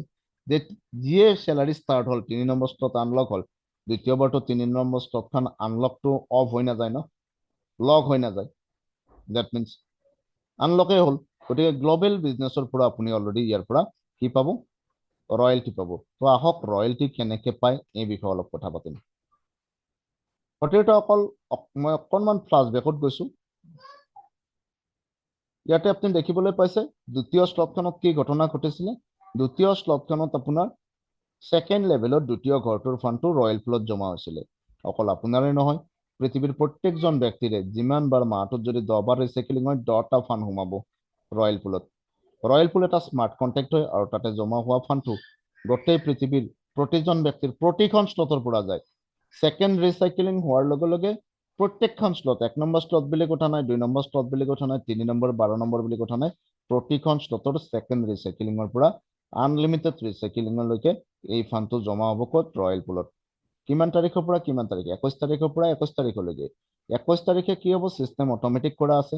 21 তাৰিখে সম্পূৰ্ণ যিটো অংশ মই ইয়াত দেখাবলৈকে বিচাৰিম, সম্পূৰ্ণ ৰয়েল পুলৰ যিটো ফাণ্ড হয়, এই ৰয়েল পুলৰ ফাণ্ডটো সমানে 2 ভাগ চিষ্টেমে কৰে, মানে ছফ্টৱেৰে কৰে। এটা ভাগ ক'ত যাব? এজ এ লিকুইডিটি আপোনাৰ ইউজ হ'ব NFT-ৰ কাৰণে, NFT-ৰ প্ৰাইচ বঢ়াৰ কাৰণে এজ এ লিকুইডিটি। ধৰি লওক 10টা বিটকইন ল'ব লাগিছিল, 5টা বিটকইন ডাইৰেক্ট NFT-ৰ দাম বঢ়াৰ বাবে ইউজ হ'ব। বাকী যিটো অংশ থাকিলে, অংশটোৰ 4 ভাগ হ'ব, 25%, 25% কৈ। প্ৰথম 25%টো বিতৰণ হ'ব ক'ত? আপোনালোকে দেখিছে অলপ আগতে, প্ৰথম 25%টো 3 নম্বৰ শ্লট হোল্ডাৰ যিমান আছে তেওঁলোকৰ মাজত বিতৰণ হ'ব। নেক্সট 25%টো বিতৰণ হ'ব সেই 21 তাৰিখে 6 নম্বৰ শ্লট হোল্ডাৰবিলাকৰ মাজত, যিমান 6 নম্বৰ শ্লট হোল্ডাৰ আছে। ঠিক তেনেকুৱাকৈ 25% তাৰ পৰা আকৌ বিতৰণ হ'ব 9 নম্বৰ শ্লট হোল্ডাৰবিলাকৰ মাজত। ইয়াত এটা সৰু কুৱেশ্যন আছে যে 9 নম্বৰ শ্লট হোল্ডাৰৰ কোৱান্টিটি বেছি থাকিব নে 3 নম্বৰৰ বেছি থাকিব? ডেফিনেট 3 নম্বৰৰ বেছি থাকিব, 9 নম্বৰ স্লট আনলক কৰা সংখ্যা কম থাকিব, গতিকে ইয়াত ফাণ্ডটো ডাঙৰ হৈ পৰে। অকল 12 নম্বৰ স্লট যিসকলে আনলক কৰিছে তেওঁলোকৰ বাবে 25%। যদি 12 নম্বৰ স্লট আনলক কৰা ব্যক্তি বৰ্তমান সময়ত এজন আছে, গতিকে ৰয়েল ফুলৰ 25% তেখেতৰ ৱালেটত গৈছে, 100% আল্টিমেট তেখেতে পাইছে, 25% টোটেল পাই গৈছে। যেতিয়া আপোনাৰ 12 নম্বৰ স্লট আনলক হ'ব, তেতিয়া বাকী স্লটবিলাক আপোনাৰ লকটো হৈ নাযায় দ্বিতীয়বাৰৰ বাবে। সেয়ে চাৰিওটা একেলগে আপুনি কণ্টিনিউৱাছ পাই থাকিব। গতিকে ইয়াত কিমান কৰোৰ কিমান লাখ আছে ডেফিনেটলি সম্পৰ্কে ডিটেইলছত আপুনি জানিবলৈ পাব। ৰেণ্ডমলি চেম টাইম চেম লিকত আপুনি উপস্থিত হোৱাই নহয়, গেষ্ট লৈ উপস্থিত হ'ব। সতীৰ্থসকল আজিৰ ৱেবিনাৰত বহুতখিনি নতুন আছে, তো নতুন যিসকল আছে তেওঁলোকে শুনিবলৈ আহিছে, তেওঁলোকক যিসকলে মাতিছে তেওঁলোকে নিজৰ নিজৰ বিজনেছ বিল্ড আপ কৰাৰ কাৰণে মাতিছে, বুজিব পাৰিছে? ঠিক তেনেকুৱাকৈ অহাকালিও আপোনালোক প্ৰত্যেকে আজিৰ ৱেবিনাৰত উপস্থিত থকা প্ৰত্যেকজনে অলৰেডি নিজৰ নিউ গেষ্ট আপুনি ইনভাইট যদি কৰে, ইয়াত প্ৰেজেণ্টেশ্যনটো আপুনি নিউ গেষ্টজনক ইনফৰমেশ্যন প্ৰেজেণ্ট নকৰাকৈ ইয়াত অলৰেডি ৰেগুলাৰ প্ৰেজেণ্ট হৈ আছে, চাবলৈকে ইনভাইট কৰিব পাৰে আৰু আপোনাৰ নিজৰ ব্যৱসায় বিল্ড আপ কৰিব পাৰে। তো ইয়াকে কৈ মোৰ প্ৰেজেণ্টেশ্যন মই শেষ কৰিবলৈকে বিচাৰিম। মাত্ৰ এটা পেজ আছে, এই পেজটো আপোনালোকৰ লগত ডিছকাছ নকৰিলে ভুল হ'ব। সতীৰ্থসকল সকলোতে পজিটিভ নিগেটিভ আছে আপুনি জানে। যদি নিগেটিভ নাথাকে তেতিয়াহ'লে ইলেক্ট্ৰিক বাল্বটো অপেন নহয়, যদি নিগেটিভ নাথাকে তেতিয়াহ'লে আপোনাৰ ৱাশ্বিং মেচিন, তেতিয়াহ'লে আপোনাৰ এণ্ড্ৰইড ফোনটো এইটোও অন নহয়, মানে নিগেটিভ লাগিবই। কিন্তু মই ক'বলৈকে বিচাৰিছোঁ ডেট মিনছ এইটো যে বিটকইন সকলোৱে পচন্দ কৰে, সকলোৱে পাব বিচাৰে। We have to pay the price for success. 50 crore income কৰিবলৈকে আমি সময় দিবই লাগিব, আমি জুম মিটিঙত সোমাবই লাগিব। আৰু কাৰোবাৰ কাৰণে যদি এনেকুৱা হয় যে মই জুমত সোমাব নোৱাৰোঁ, ৰাইট, মই শিকিব নোৱাৰোঁ, তেতিয়াহ'লে ছাৰ চৰি, আপোনাৰ কাৰণে বিট নহয়। মাত্ৰ হয় না নহয় ডিচিশ্যন আপুনি ল'ব, য়েছ অৰ ন'। মাত্ৰ দুটা কুৱেশ্যন আপোনালৈকে আছে। প্ৰথম কথাটো হ'ল আপুনি এবাৰ অকলশৰীয়াভাৱে বহি লৈ ভাবক আপোনাৰ লাইফত কি আপগ্ৰেড হ'ব পাৰে যদি বিট য়েছ বুলি কৈ আপুনি ষ্টাৰ্ট কৰে জাৰ্ণি আমাৰ লগত, আমাৰ সংগত, নৰ্থ ইষ্ট গ্ল'বেল টিমৰ সংগত। আৰু দ্বিতীয়টো এনেকুৱা আপুনি ন' বুলি চিন্তা কৰিব পাৰে। যদি ন' বুলিও চিন্তা কৰে তো দ্বিতীয় কুৱেশ্যনটো আপুনি একবাৰ ৰিমাইণ্ড কৰি ল'ব যে প্ৰথম কথাটো হ'ল লষ্ট কি হ'ব পাৰে ছাৰ, বিট জড়িত হ'ল একো কৰিব পৰা নাই, লষ্ট কি হ'ব পাৰে এবাৰ ভাবি চাওক। এই দুইটা কুৱেশ্যন যদি এবাৰ এক্সপ্লেইন কৰে ন, আপোনাৰ এনচাৰ পাৰফেক্ট হ'ব, ৰাইট এনচাৰ হ'ব। মই ইয়াতে ক'ব বিচাৰিম ৰাইট টাইমত ৰাইট কাণ্ট্ৰি ৰাইট প্লেটফৰ্মত যদি হয়, প্ৰথম দিনাই হাফ ছাকচেছৰ বৰাবৰ বুলি স্বামী বিবেকানন্দৰ লগতে বহুত এক্সপাৰ্ট মহৎ লোকসকলে কৈ গৈছে। তো আমি 2025 12 ডিচেম্বৰত টাইটেন গ্ৰুপ অফ কোম্পানীৰ CEO মিছ এম্বেছাডৰে অলৰেডি ইয়াক ডিজাইন কৰি যেতিয়া ডিপ্লয় কৰিছিল BNB ব্লকচেইনত, তেতিয়াৰ পৰা আজি 7 মাহ একদম ফুল্লি বেবী অৱস্থাত আছে, ৰাইট। আৰু আমি ষ্টাৰ্ট কৰিছোঁ মাত্ৰ 3 মাহ হ'ল। প্ৰথম ইণ্ডিয়াত প্ৰৱেশ কৰা মুহূৰ্তত আমি গ্ৰেপ কৰিব পাৰিছোঁ, আৰু বিগত 3 মাহত আমাৰ আজিৰ ৱেবিনাৰত নৰ্থ ইষ্ট গ্ল'বেল টিমৰ বহুখিনি এনেকুৱা যোদ্ধা আছে যি লাখে ইনকাম কৰি আছে, ইভেন আমিও ইনকাম কৰিছোঁ। চ' ইয়াকে কৈ সতীৰ্থসকল যি আপোনাৰ ৱেলিচাৰক থেংকছ দিয়ক, লগে যি আপোনাক ইনভাইট কৰিছে আজিৰ ৱেবিনাৰত। তো আজিৰ এই প্ৰেজেণ্টেশ্যনত যিমানখিনি কথা মই আপোনালোকৰ সন্মুখত দাঙি ধৰিলোঁ, এইখিনি লাইভ চোৱাৰ বাবে মাত্ৰ 5 পৰা 10 মিনিট ৱেইট কৰক, কিয়নো আমাৰ নেক্সট স্পীকাৰে ডেফিনেটলি ধুনীয়াকৈ এক্সপ্লেইন কৰিব। আপুনি চাই লওক, চোৱাটো বেছি ভাল যে বিট কিমান চিকিউৰ্ড হয়, ছেফ হয়, ৰাইট। ইয়াকে কৈ মোৰ বক্তব্য মই সামৰণি মাৰিলোঁ। তো মই হোষ্টক নিমন্ত্ৰণ দিব যাই আছোঁ। Over to you ma'am. হয় sir, excellent plan presentation sir. ইমান সুন্দৰকৈ বুজালে, মই ভাবোঁ ইয়াত থকা সকলোৱে এই প্লেন প্ৰেজেণ্টেশ্যনটো বুজি পাইছে। আৰু যিসকল নতুন গেষ্ট আহিছে তেখেতলোকে হয়তো কিবা কাৰণত যদিহে বুজি নাই পোৱা, তেখেতলোকক যোনে ইনভাইট কৰিছে তেখেতলোকৰ লগত অকণমান সময় বহি ডিছকাছ কৰিব। আৰু নতুবা আমাৰ ইয়াতে কিন্তু সদায় প্লেন প্ৰেজেণ্টেশ্যন হৈ থাকে। আপুনি যদি সদায় ইয়াতে আহিও আপুনি বুজে, বহুতখিনি কথা ইয়াৰ মাধ্যমে আপুনি নতুন কথা শিকিব পাৰিব। ঠিক আছে। আৰু যিসকল নতুন ব্যক্তি আহিছে তেখেতলোকে হয়তো ভাবিছে যে প্লেন প্ৰেজেণ্টেশ্যনটোতো বহুত ঠিকেই হৈছে, কৰিব পৰা যায়, কিন্তু তাৰ মাজতো এটা কুৱেশ্যন থাকে নহয়নে বাৰু, যে চিকিউৰ্ড হয় বা নহয়। আমি ঠিকেই দেখিছোঁ, কিন্তু ছিকিউৰ্ড হয় নে নহয় সেই কথা জানিবৰ কাৰণে আমাৰ মাজত এনেকুৱা এজন মষ্ট ডাইনামিক লিডাৰ আছে। তেখেত বহুত চিৰিয়াছলি, এক্সাইটেডলি আৰু পেশ্যনেটলি এই বিজনেছটো বিল্ড কৰি আছে। তেখেত আমাৰ সকলোৱে পৰিচিত। তেখেতক মই জোৰদাৰ মানে হাত চাপৰিয়ে একচুৱেলি ৰেষ্ট এণ্ডেৰে তেখেতক ৱেলকাম জনাব বিচাৰোঁ। তেখেত আমাৰ সকলোৱে পৰিচিত Subir sir, please come on the stage. Thank you ma'am, thank you, বহুত বহুত ধন্যবাদ। খুব ধুনীয়া আপুনি নিমন্ত্ৰণ জনাইছে, বহুত বহুত ধন্যবাদ। আৰু ফাৰ্ষ্ট অফ অলটো মই থেংকছ দিম আমাৰ ছাৰক, খুব ধুনীয়া এক্সপ্লেইন কৰিলে ছাৰে, খুব ধুনীয়া প্ৰেজেণ্টেশ্যন কৰিছে। আৰু ইয়াততো ছাৰে যেনেকা কথাকেইটা বুজায়, মইতো ভাবোঁ যে কোনোৱে অসুবিধা যাতে পোৱা নাই, বহুত ধুনীয়াকৈ বুজি পাইছে। 100%, 100% মই নকওঁ, 1000% ভালকৈ বুজি পাইছে। সৰু সৰু কিবা পইণ্ট থাকিব পাৰে, যোনে গুগল বিচাৰে আপোনাক ইনভাইট কৰিছে এই ৱেবিনাৰত, তেওঁৰ লগত অলপ বহিলে আপোনাৰ ক্লিয়াৰ 100% হৈ যাব।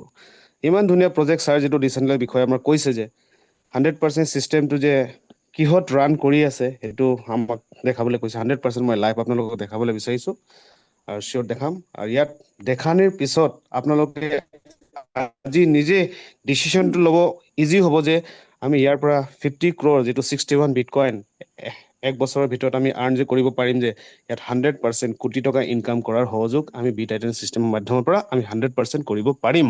তো আজি আপোনালোকে নতুন ব্যক্তিক মই কৈ আছোঁ 100% আপোনালোকে ডিচিশ্যন ল'বৰ কাৰণে বহুত ইজি হ'ব। ইয়াত খুব ধুনীয়াকৈ দেখাইছে আৰু ছাৰো খুব ধুনীয়াকৈ প্ৰেজেণ্টেশ্যন দিছে। মই এতিয়া আপোনালোকক লাইভ শ্ব' কৰিবলৈ গৈ আছোঁ, যিটো আপোনালোকে নিজৰ মোবাইলতো খুলি পেলাই আপোনালোকে সকলোৱে চাব পাৰিব। কিন্তু যেতিয়ালৈকে আপোনাৰ ক্লিয়াৰ নহ'ব তেতিয়ালৈকে আপোনালোকে আৰ্নিং কৰিবলৈ অসুবিধা পাব বন্ধুসকল। তো মেম আপুনি, মই স্ক্ৰীনটো শ্বেয়াৰ কৰিছোঁ, কাইণ্ডলি আপুনি মোৰ ভইচটো ক্লিয়াৰ আছেনে? মোৰ ভইচ ক্লিয়াৰ আছে?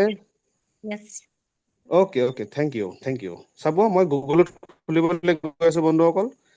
মই গুগলত খুলিবলৈ গৈ আছোঁ, আপোনালোকে নিজৰ মোবাইলত আপোনালোকে খুলিব পাৰে।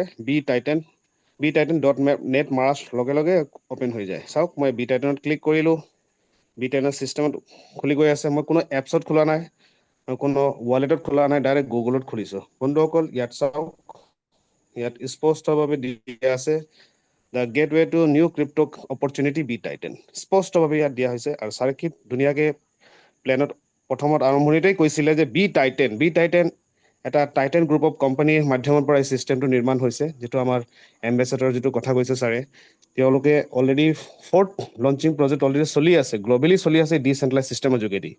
আৰু এই ছিষ্টেমটো btitanটো হৈছে আপোনাৰ 5th লঞ্চিং প্ৰজেক্ট। ইয়াত স্পষ্টভাৱে লিখি কিনে দি আছে 5th লঞ্চিং প্ৰজেক্ট। আপোনালোকে নিজে পঢ়িলেও ক্লিয়াৰ হ'ব। আৰু এই টাইটেন গ্ৰুপ অফ কোম্পানীয়ে যেতিয়া এম্বেচেডৰ ছিষ্টেমটো নিৰ্মাণ কৰিছিলে, তাৰ আগত ছাৰে আপোনালোকক প্লেনত কৈছিলে যে 200 টাইমছ ইয়াত ছিষ্টেমে ৰান কৰাৰ পিছত গৈ 12 ডিচেম্বৰত এইটো ডিক্লেয়াৰ অল অভাৰ ৱৰ্ল্ডতে লঞ্চিং ছিষ্টেমত আহি গ'ল, আৰু যিটো আমি বিগিনিং আৰম্ভণি ষ্টেজত আমি পাই গৈছোঁ। ঠিক আছে, আৰু সেইটোৰ কাৰণে ইয়াক কোৱা হৈছে এনেকৈ এটা অপৰচুনিটি পালোঁ, ইয়াৰ পৰা আমি বিটকইন আমি আৰ্ণ কৰিব পাৰোঁ। আৰু যিটো ইয়াক কোৱা হ'ল কিং, ৰজাৰ ওপৰততো কোনোৱে নাই, প্ৰজাই আছে চব গোটেই। আমি এতিয়া ৰজাৰ লগত আমি জড়িত হ'বলৈ গৈ আছোঁ, ৰজাক আমি ইয়াৰ পৰা বেনিফিট ল'ব পাৰিম। তো আপোনালোকে ৰজা হ'ব বিচাৰে নে প্ৰজা হৈ থাকিব বিচাৰে বন্ধুসকল? তো নিজকে আপোনালোকে কুৱেশ্যন কৰিব। এনেকৈ আমি অপৰচুনিটি ইয়াৰ পৰা btitan ছিষ্টেম মাধ্যমৰ পৰা পাইছোঁ, আমি ডেট চিয়'ৰ ইয়াৰ পৰা আমি বহুত ধুনীয়া আমি আৰ্নিং ইয়াৰ পৰা ল'ব পাৰিম। তো বেছি দিন হোৱা নাই, হাৰ্ডলি এতিয়া 7 months ৰানিঙে হৈছে পৃথিৱীত। আৰু ইয়াত কিমান কমিউনিটি আহিছে সেইটো আপোনালোকক মই দেখাম। প্লাছ ইয়াতে আমাৰ ইণ্ডিয়াত অহা বেছি দিন হোৱা নাই, মাত্ৰ 3 মাহ হৈছে। তো এতিয়া মই আপোনালোকক লাইভ দেখাবলৈ গৈ আছোঁ। চাওক, ইয়াতে সম্পূৰ্ণ লাইভ কমিউনিটি এতিয়া কিমান আহিছে বন্ধুসকল, আপোনালোকে নিজে চাই লওক। 1,05,115 ব্যক্তি এতিয়ালৈকে 7 মাহৰ ভিতৰত হৈছে এতিয়ালৈকে। ঠিক আছে, 105টা BTC আপোনাৰ ডিষ্ট্ৰিবিউট হৈ গ'ল। টোটেল ডলাৰ হিচাপত কিমান হ'ব পাৰে? 83,53,145.53 আপোনাৰ বিতৰণ হৈ গৈছে, অলৰেডি ডিষ্ট্ৰিবিউশ্যন হৈ গ'ল, পাই গ'ল। কিমানজন ব্যক্তিয়ে পালে? 1,05,115 জন এতিয়ালৈকে পাই গৈছে। চাওক, এতিয়ালৈকে কমিউনিটি অহাই নাই। ছাৰে বহুত ধুনীয়াকৈ বুজাইছে, এইটো যে নেটৱৰ্ক ছিষ্টেম নহয়, নেটৱৰ্কত যেতিয়া আপোনাৰ কাম ষ্টপ হৈ যাব, আপোনাৰ ইনকাম ষ্টপ হৈ যাব। কিন্তু এইটো হৈ গ'ল কমিউনিটি বিল্ডআপ প্ৰগ্ৰাম হয়। আপোনাৰ নেটৱৰ্ক ইয়াতে যদি আপোনাৰ বন্ধ হৈছে তো গ্লোবেলি আপোনাৰ যিটো আহিব সেই গ্লোবেলিৰ পৰা লাইফ টাইম জেনেৰেশ্যন বাই জেনেৰেশ্যন ইয়াৰ পৰা আপুনি বেনিফিটটো লৈ পাই গৈ থাকিব বন্ধুসকল ওকে তো ইমান ধুনীয়া কনচেপ্ট আমি যদি সৰি this is not a concept this is project সৰি দিছ ইজ প্ৰজেক্ট ইক'চিষ্টেম যিটো কমিউনিটি বিল্ডাৰ প্ৰগ্ৰাম প্ৰজেক্ট হয় ঠিক আছে আমি প্ৰজেক্টৰ ওপৰত কাম কৰি আছোঁ এইটো কোনো কনচেপ্টৰ নহয় নাই কোনো আপোনাৰ বাইনেৰী কনচেপ্ট নহয় কোনো আপোনাৰ নেটৱৰ্ক বিজনেছ নহয় বহুতে কয় যে এইটো কি চেইন মাৰ্কেটিং হয় নেকি বহুতৰ কুৱেশ্যন মই ফিল্ডত কাম কৰিলে আমি পাওঁ এইটো কি মানুহ জইন কৰা লগোৱা হয় নেকি এইটো সিহঁতি তেওঁলোকে বুজি পোৱা নাই একচুৱেলি কি হয় ব্লক চেইনটো কি হয় আৰু কমিউনিটি বিল্ডাৰ প্ৰগ্ৰামটো কি হয় এইটো বুজা নাই সেইটোৰ কাৰণে তেওঁলোকে এতিয়ালৈকেও ইহঁতৰ মাইণ্ডতে আছে যে চেইন মাৰ্কেটিং বুলি ভাবে বাট this is not a chain and this is not a crypto network business it is not a concept okay বন্ধুসকল আপোনালোকে ক্লিয়াৰ বুজি পাইছে তো এতিয়া চাওক এতিয়া মই ক'বলৈ গৈ আছোঁ আমাৰ চিষ্টেমটো বি টাইটেন মেট্ৰিক্স যিটো community builder program 2x2 matrix তো খুব ধুনীয়াকৈ ছাৰ এক্সপ্লেইনটো দিছে যে 2x2 মেট্ৰিক হিচাপত যদি আমি কাম কৰি কিনে যাওঁ আৰু এই যিটো তলত যিটো দেখিবলৈ পাইছে আপোনালোকৰ এড্ৰেছ সেই এড্ৰেছৰ আপোনাৰ ক'ত ৰান কৰি আছে মই ইয়াত অ'পেন কৰিম বন্ধুসকল খুলিব ক'ত BSC এক্সচেঞ্জত গৈ কিনে অ'পেন হ'ব চাওক BSC এক্সচেঞ্জ ৱৰ্ল্ডৰ এটা ডাঙৰ এক্সচেঞ্জ হয় সেই এক্সচেঞ্জৰ যোগেদি আমাৰ এই চিষ্টেমটো ৰান কৰি আছে আপোনালোকে নিজে মোবাইলতে খুলি কিনে আপোনালোকে চাব পাৰিব আৰু ইয়াত ছাৰে খুব ধুনীয়াকৈ কৈছিলে চ'ৰ্চ কোড ভেৰিফাইড অনলি আমাৰ বি টাইটেনহে পাইছে বেলেগ এতিয়ালৈকে কোনোৱে পোৱা নাই ইয়াত আপুনি ক্লিক কৰাৰ লগে লগে গোটেই কনফিগাৰেশ্যন গোটেই আপোনালোকে চাব পাৰিব ইয়াত সম্পূৰ্ণ আপোনালোকে পঢ়ি ল'ব পঢ়িলে আপোনালোকে ক্লিয়াৰ হৈ যাব চিষ্টেমটো আমাৰ ইয়াত চ'ৰ্চ কোড ভেৰিফাইড আছে নে নাই সম্পূৰ্ণ ইয়াত স্পষ্টভাৱে দিয়া আছে ইয়াত আমাৰ অলৰেডি ভেৰিফাইড হয় ঠিক আছে আৰু চ'ৰ্চ কোড পাবলৈ সক্ষম হৈছে অনলি বি টাইটেনেই হৈছে এতিয়ালৈকে অ'কে তো আমি চ' লাকি যে এনেকুৱা ধুনীয়া এটা প্ৰজেক্ট আমি ইমান চিকিউৰ চিষ্টেমৰ মাধ্যমত পাইছোঁ আৰু এটা কথা ইয়াত চাওক 200 টাইমছ যে কৈছিলে ছাৰে য়েছ 200 টাইমছ এটা ID বাইনেন্সে এটা ID ক্ৰিয়েট কৰি পেলাই চালে যে চিষ্টেমটো সঁচাকৈ যিটো ক্ৰিয়েটৰৰ নেম মাৰ্চিডিছ হগাৰ্ড যে আমাৰ এম্বেচাডৰ ক্ৰিয়েটৰ হয় তেওঁ এই চিষ্টেমটো যেতিয়া নিৰ্মাণ কৰিছিলে তেতিয়া বাইনেন্সে নিজৰ চিষ্টেমত লোৱাৰ আগতে এটা ID ক্ৰিয়েট কৰি পেলাই চাইছে এই চিষ্টেমটো সঁচাকৈ যিটো ডিচেণ্ট্ৰেলাইজৰ হ'বলৈ সক্ষম হয় না নহয় চিষ্টেমত ৰান হয় না নহয় গোটেইকেইটা চালে চোৱাৰ পিছত গৈ 2025 ফেব্ৰুৱাৰী মাহৰ পৰা টেষ্টিং কৰাৰ পিছত ডিক্লেয়াৰ হৈ গ'ল লঞ্চ কৰিলে কেতিয়া ডিচেম্বৰ 12 তাৰিখ অ'কে সেইটো কাৰণে ইয়াত 200 টাইমছ ইজিলি স্মুথলি ৰান কৰিছে দেন তাৰপিছত চাওক ইয়াত কণ্টেক্ট চ'ৰ্চ কোড যিটো আছে ইয়াত আপোনাৰ ইয়াত টোটেল 6টা চ'ৰ্চ কোড আছে এই যেটো আপোনালোকে দেখিবলৈ পাইছে বন্ধুসকল এইবিলাক হৈ গ'ল সম্পূৰ্ণ কোডিং এই কোডিংটো যোনে ছফ্টৱেৰ ইঞ্জিনিয়াৰ হয় নহয় তেওঁলোকে ছফ্টৱেৰ যেটো বনায় চিষ্টেম সেই তেওঁলোকে ভালকে চিষ্টেমটো বুজি পাব আমি বুজি নাপাওঁ কেলে আমি তোৰ বিষয়ে আমি ক্লিয়াৰ আমাৰ নলেজ নাই কিন্তু ইয়াত আমি ইমানে জানো ইয়াত যে আপোনাৰ চ'ৰ্চ কোডৰ মাধ্যমৰ পৰা কোনে ইয়াত এডিট ডিলিট হেক একো কৰিব নোৱাৰে একবাৰ যেতিয়া চিষ্টেমত যেতিয়া আপোনাৰ ডিপ্লয় যেতিয়া হৈ গ'ল হৈ যোৱাৰ পিছত ইয়াত কাৰো সক্ষম নাই ইয়াত পৰা আপোনাৰ ডিলিট কৰিবৰ কাৰণে মডিফাই কৰিবৰ কাৰণে এডিট কৰিবৰ কাৰণে এতিয়া হেকাৰও যদি ভাবে আৰু আমাৰ ক্ৰিয়েটৰো যদি ভাবে যে আমি ইয়াত চিষ্টেমটো মডিফাই কৰিম কিবা এডিটিং কৰিম নাথিং একো কৰিব নোৱাৰিব কেলে একবাৰ ডিপ্লয় হৈ যোৱাৰ পিছত এটো চিষ্টেমত যেতিয়া সোমাই গ'ল তেনেকৈ আপোনাৰ ৰানিং জেনেৰেশ্যন টু জেনেৰেশ্যন চিষ্টেমটো তেনেকৈ চলি গৈ থাকিব ডেট মিনছ আমি কি বুজি পালো যে আমাৰ চিষ্টেমটো 1000% সেভ এণ্ড সিকিউৰ নট 100% ওকে তো সেম তেনেকৈ বহুত আছে আপোনাৰ কোডিং আছে সব এইবিলাক সম্পূৰ্ণ কোডিং হয় আপোনালোকে নিজে খুলি পেলাই চাব চাই কিনি আপোনালোকে নিজেই ক্লিয়াৰ বুজি পাই যাব একজন যেতিয়া আপুনি চিষ্টেমটো সম্পূৰ্ণভাৱে স্পষ্টভাৱে যেতিয়া আপোনাৰ বুজি পাই গ'ল তেতিয়া এনাদাৰ কোনো পাৰ্চনৰ লগত আপুনি প্লেনটো যেতিয়া শ্ব' কৰিবলৈ যাব আপুনি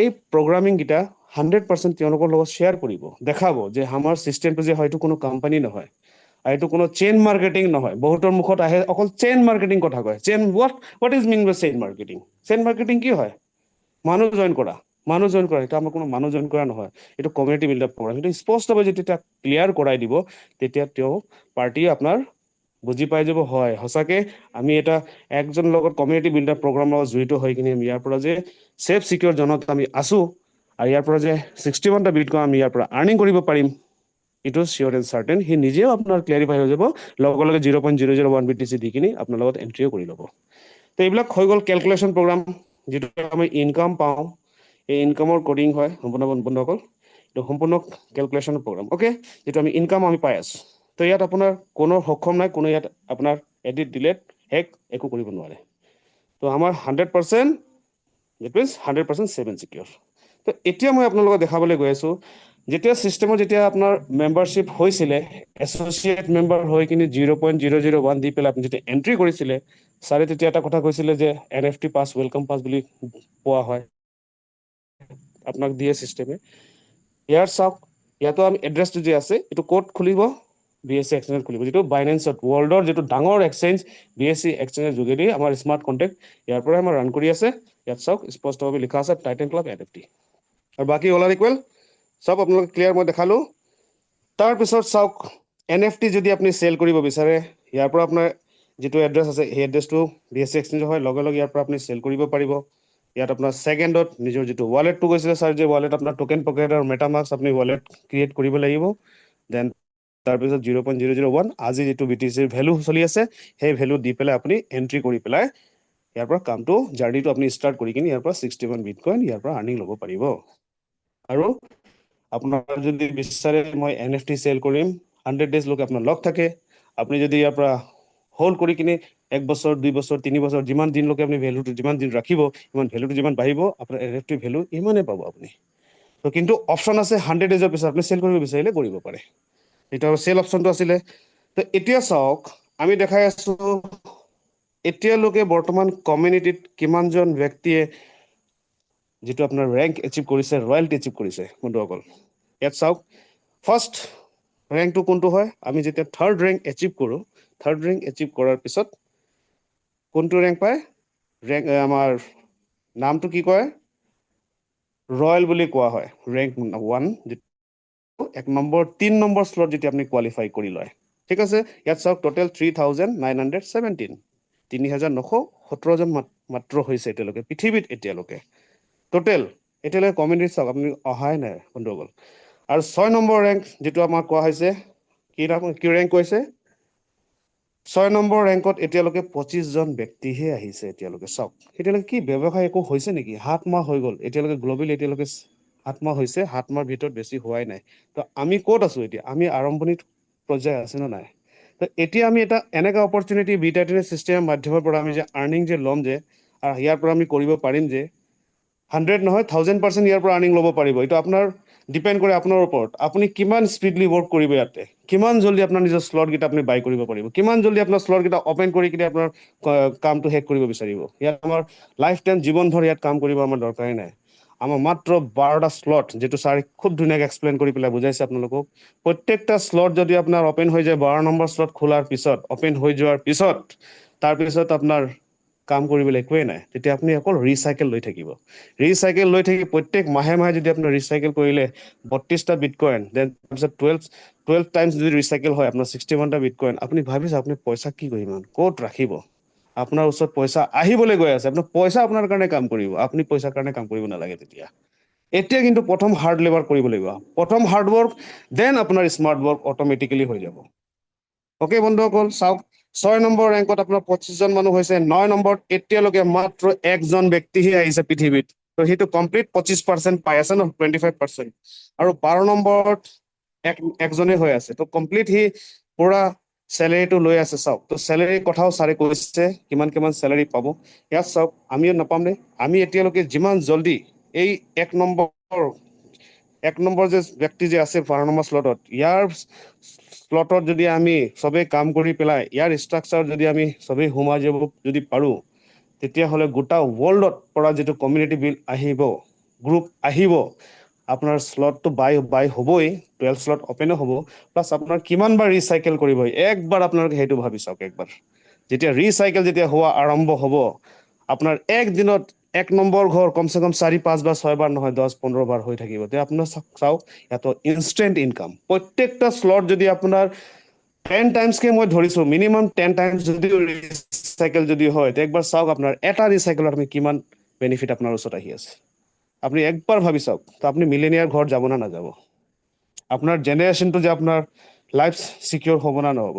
আপুনি ৰাইজৰ কাৰণে তেতিয়া কাম কৰিব পাৰিব, আপুনি দেশৰ কাৰণে কাম কৰিব পাৰিব। বন্ধুসকল, মই ক'বলৈ সেইটোৱে বিচাৰিছোঁ যে আমি ইয়াৰ পৰা সকলোৱে আমি ইয়াত মিলেনিয়াৰ 100% নহয় 1000% যে হ'ম, এইটো ডেট চিয়ৰ। কিন্তু আপোনাৰ গ'ল ছেট, আপোনাৰ মাইণ্ড ছেট, আপোনাৰ ফ'কাছ, আপোনাৰ সিদ্ধান্ত ডিসিশন আপোনাৰ থাকিব লাগিব একে মনে থাকিবলৈ তেতিয়াহ'লে আপুনি 100 নহয় 1000% ইয়াৰ পৰা বেনিফিট ল'ব পাৰিব তো ওকে বন্ধুসকল তো মই আপোনালোকক লাইভ যেটো দেখাইছো ইয়াতে ফুলি বহুত ইয়াতে আপোনাৰ সম্পূৰ্ণ ইয়াত চাওক ভিডিঅ' যেটো চাই ইয়াত ভিডিঅ' আছে এই ভিডিঅ'টো আপুনি চাব পাৰে ইয়াত চাৰিটা যেটো টাইটেন নেটৱৰ্কে প্ৰগ্ৰাম যে কৰি চলি আছে যে ইয়াত সম্পূৰ্ণ দিয়া আছে তো গোটেই লাইভ চলি আছে বন্ধুসকল আপোনালোকে নিজে চাব পাৰে আৰু ফিফ্থ লঞ্চিং প্ৰজেক্ট যেটো আমি প্ৰজেক্টৰ বিষয়ে আমি এতিয়া প্ৰগ্ৰামিংটো চলি আছে আমি প্ল্যান যেটো প্ৰেজেন্টেশন হৈছে বি টাইটেন ওকে তো এতিয়া ইয়াতে মই দেখাবলৈ গৈ আছো নৰ্থ ইষ্ট গ্লোবেল টিম কি ৱৰ্ক কৰি কিনি তেহেলকা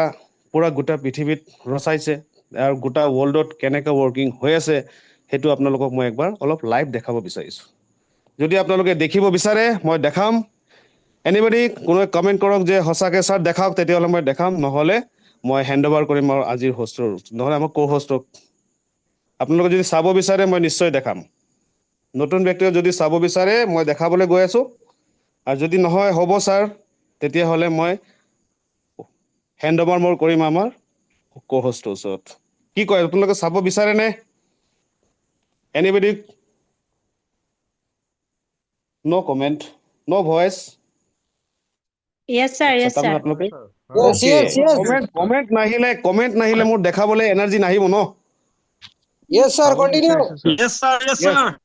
ওকে Continue. বঢ়িয়া ওকে থ্যাংক ইউ তো বন্ধুসকল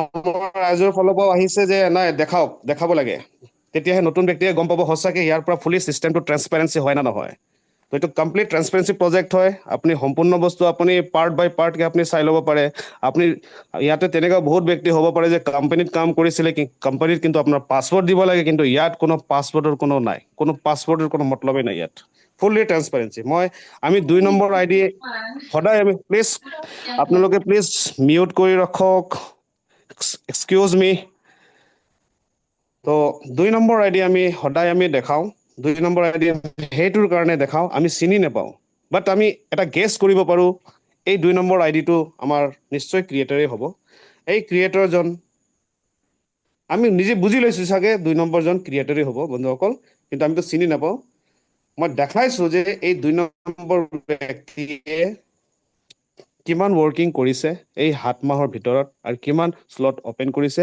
আপোনাৰ স্লট ওপেন কৰিলেহে আপোনালোকে ক্লিয়াৰ গম পাব যে সঁচাকে ইয়াত ৱৰ্কিং কৰিলে ইমান টকা ইয়াত ইনকাম ল'ব পাৰি ইয়াত চাওক ইনভাইট কৰিছে 1 নম্বৰ আইডিয়ে জয়নিং কেতিয়া কৰিছে ডিসেম্বৰ 12 তাৰিখ ডিসেম্বৰ 20 ডিসেম্বৰ 2025 20 ডিসেম্বৰ 2025 জয়েন কৰা আৰু এতিয়া কিমান মাহ চলি আছে এতিয়া আমাৰ আগষ্ট মাহ চলি আছে হয়নে আগষ্ট মাহৰ আজি 24 তাৰিখ হ'ল total already third rank already achieve কৰা আছে তেওঁ 118 জন মেম্বাৰ হৈছে এতিয়ালৈকে আপোনালোকে যদি চাওক মই এটা আপোনালোকক কথা এটা সুধো আপোনালোকে যদি নেটৱৰ্ক বেলেগ কনসেপ্টত বেলেগ প্ৰগ্ৰামিংত বেলেগ কোম্পানী যদি কাম কৰিছে তাত আপোনালোকে বহুত মানুহ স্পন্সৰ কৰিছিলে হয়নে কিন্তু ইয়াত চাওক মাত্ৰ 118 জন মানুহ দি পেলাই টোটাল 3 জন ব্যক্তি ডাইৰেক্ট এই 3 জন ব্যক্তিৰ পৰাহে 118 জন গৈ পেলাই হৈছে সি অকলে কিন্তু কৰা নাই মাত্ৰ 3 জন স্পন্সৰ কৰিছিলে 3 জনৰ থ্ৰৰ পৰা 118 জন হৈ গ'ল তো এতিয়া চাওক এই ব্যক্তিজনে এতিয়ালৈ কিমান ইনকাম কৰিলে 9555 that means 9.5 লাখ টকাৰ ওপৰত এতিয়ালৈকে কম ইনকাম কৰি ললে কিমান 7 মাহৰ ভিতৰত 0.121 BTC এতিয়ালৈকে আৰ্নিং লৈ ললে বন্ধুসকল তো এতিয়া চাওক তেওঁ 7 মাহৰ ভিতৰত যদি ইমান ডাঙৰ এটা এমাউন্ট লৈছে এতিয়া আমি কেনেকৈ বুজি পাম কিমান স্লট কৰি পেলাই কৰিছে হেতু আমি সাম কোড আমি তিনটা লাইনত ক্লিক কৰিলো স্লটত ক্লিক কৰিলো স্লটত আমি বুজি পাম যে তেওঁ ৱৰ্কিং কি ধৰণৰ কৰিছে কিমান স্লট ওপেন কৰিছে ইয়াত চাওক 1 number slot 2 number slot 3 number slot 4 number slot এতিয়ালৈকে 4 নম্বৰ স্লট ওপেন কৰি পিনি তেওঁ 9.5 লাখ টকা ইনকাম কৰিলে এই বি টাইটেল সিস্টেম মাধ্যমৰ পৰা তো এতিয়া চাওক ইয়াতে কিমান প্ৰথম ঘৰত আপোনাৰ কিমান ব্যক্তি আহিছিলে 51 ইনকাম কিমান বাৰ ললে 25 বাৰ অলৰেডি এই ঘৰৰ পৰা ইনকাম লৈ ললে ৰিসাইকেল কিমান বাৰ কৰিলে 3 বাৰ হয়নে তাৰ পিছত 2 নম্বৰ দ্বিতীয় নম্বৰটো হৈছে 37 মেম্বাৰ এতিয়ালৈকে মেম্বাৰ আহিছে কমিউনিটি আহি আছে 18 বাৰ এই ঘৰটোৰ পৰা ইনকাম ললে 2 বাৰ অলৰেডি এই 2 নম্বৰ স্লট ৰিসাইকেল হলে 3 নম্বৰটো হৈ গল 21 জন ব্যক্তি আহিলে 9 বাৰ ইনকাম ললে 1 বাৰ ৰিসাইকেল কৰিলে 4 নম্বৰটো আপোনাৰ 4টা মানুহ আছে, একবাৰ ইনকাম ল'লে ৰিচাইকেল একবাৰো হোৱা নাই। তো ইয়াত চাওক 5 নম্বৰ ঘৰ, 6 নম্বৰ ঘৰ, 7 নম্বৰ ঘৰ, 8 নম্বৰ গোটেইকেইটা এতিয়ালৈকে লক লাগি আছে। মানে কি তেওঁ এটা অপেন হোৱা নাই, মাত্ৰ 4টা স্লট অপেন কৰিছে। ইয়াত চাওক প্ৰত্যেক স্লটত 0.001, 2 নম্বৰ 0.002, 0.004, 4 নম্বৰ 0.008। তো আপোনাৰ স্লটৰ এভাৰেজ হিচাপত যিটো বাই ডাবল এই হিচাপতে 4টা স্লট অপেন কৰি কিনি 9.5 লাখ টকা এতিয়ালৈকে 7 মাহৰ ভিতৰত ইনকাম কৰিলে। ঠিক আছে তো বন্ধুসকল, তো এতিয়া আমাৰ নৰ্থ ইষ্ট গ্ল'বেল টীম কেনেকৈ ৱৰ্ক কৰিছে, কিমান ইনকাম কৰিছে, সেইটো মই দেখাবলৈ গৈ আছোঁ। আৰু মই ইনকামটো এনেই চাবলৈ পাব, কিন্তু ইনকামটো আপোনালোকে নাচাব, আপোনালোকে স্লটত চাব যে মই আপোনালোকক কম্পেয়াৰ কৰাব বিচাৰিছোঁ, দেখাব বিচাৰিছোঁ যে আমাৰ নৰ্থ ইষ্ট গ্ল'বেল টীমে কি ৰেচিঅ'তে কাম কৰি আছে আৰু গ্ল'বেলি কি কাম হৈ আছে, সেইটো আপোনালোকক অপেন দেখাবলৈ গৈ আছোঁ।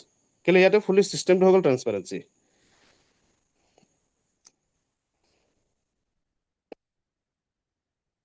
এতিয়া আৰু কাৰণ নহয়, আমাৰ বৰ্মন ছাৰৰ যোগেদি চিষ্টেমটো আমি পাইছিলোঁ। আমাৰ মহাগুৰু ছাৰক সদায় আমি শ্ৰদ্ধা কৰিবই লাগিব।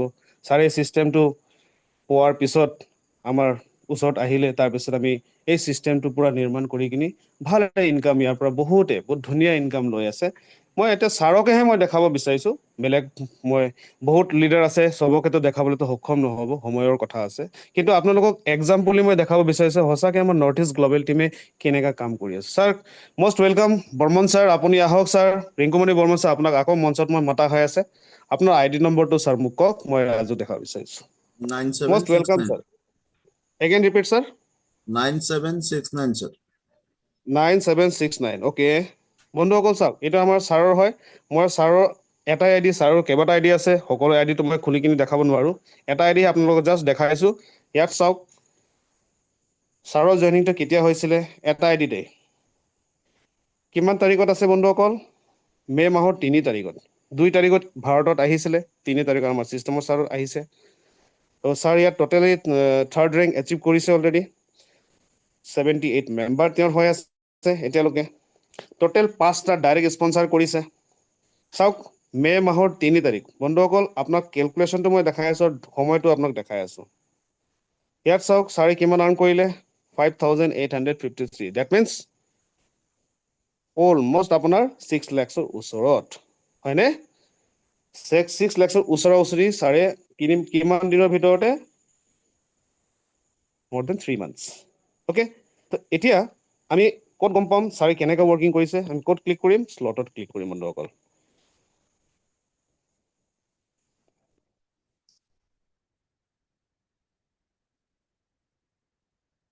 চাওক বন্ধুসকল, 1 নম্বৰ শ্লট ছাৰৰ কোৱালিফাই, 2 নম্বৰৰ কোৱালিফাই, 3 নম্বৰৰ কোৱালিফাই, 4 নম্বৰৰ কোৱালিফাই আৰু 5 নম্বৰৰ কোৱালিফাই।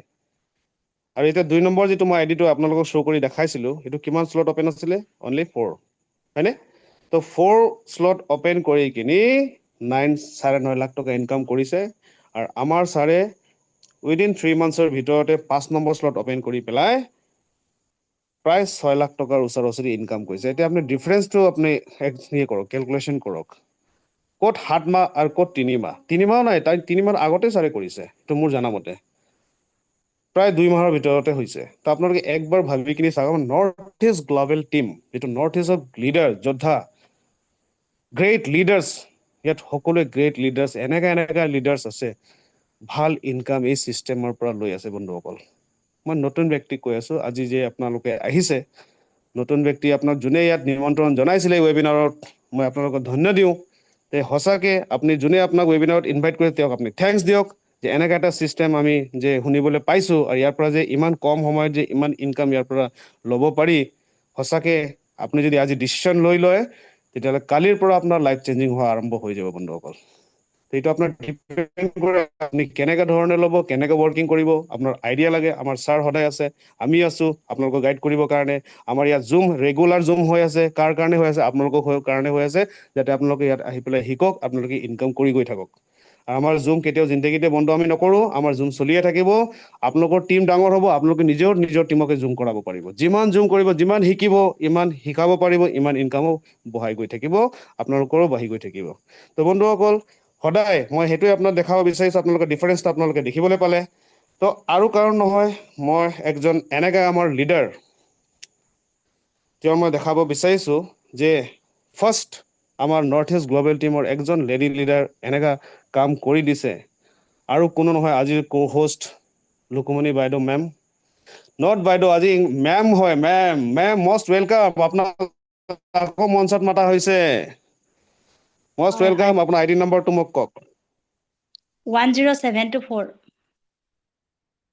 10724 এতিয়া চাওক বন্ধুসকল আজি কো-হোষ্ট মেমৰ আইডি নাম্বাৰটো মই অপেন কৰি কিনে দেখাই আছোঁ আপোনালোকক মেমে কেনেকৈ ৱৰ্ক কৰিছে কিমান সময়ৰ ভিতৰত কৰিছে আপোনালোকে চাই লওক এই চাওক মেম কৈছে 10 তাৰিখ মে' মাহৰ 10 তাৰিখত এতিয়ালৈকে টোটেল টিম মেম্বাৰ কিমান হৈছে 41 অলৰেডি তেওঁ 3 নম্বৰ শ্লট কোৱালিফাই হৈ আছে ডাইৰেক্ট কিমানজনক দিছে 5জন ব্যক্তিক ডাইৰেক্ট দিছে মেম ইনকাম কিমান কৰিছে এইটো চাওক 3,389 that means 3 lakhs more than 40,000 ওচৰত হয়নে আজি ডলাৰ হিচাপত আজি ডলাৰ বাইনেন্স যদি 105 টকাকে 106 টকা মই 100 টকাকে ধৰি আছোঁ তাতকৈ বেছি আছে 100 টকাকে যদি হ'লেও 3,40,000 ওচৰত আপোনালোকে একবাৰ ভাবি চাওক কিমান দিনৰ ভিতৰত বন্ধুসকল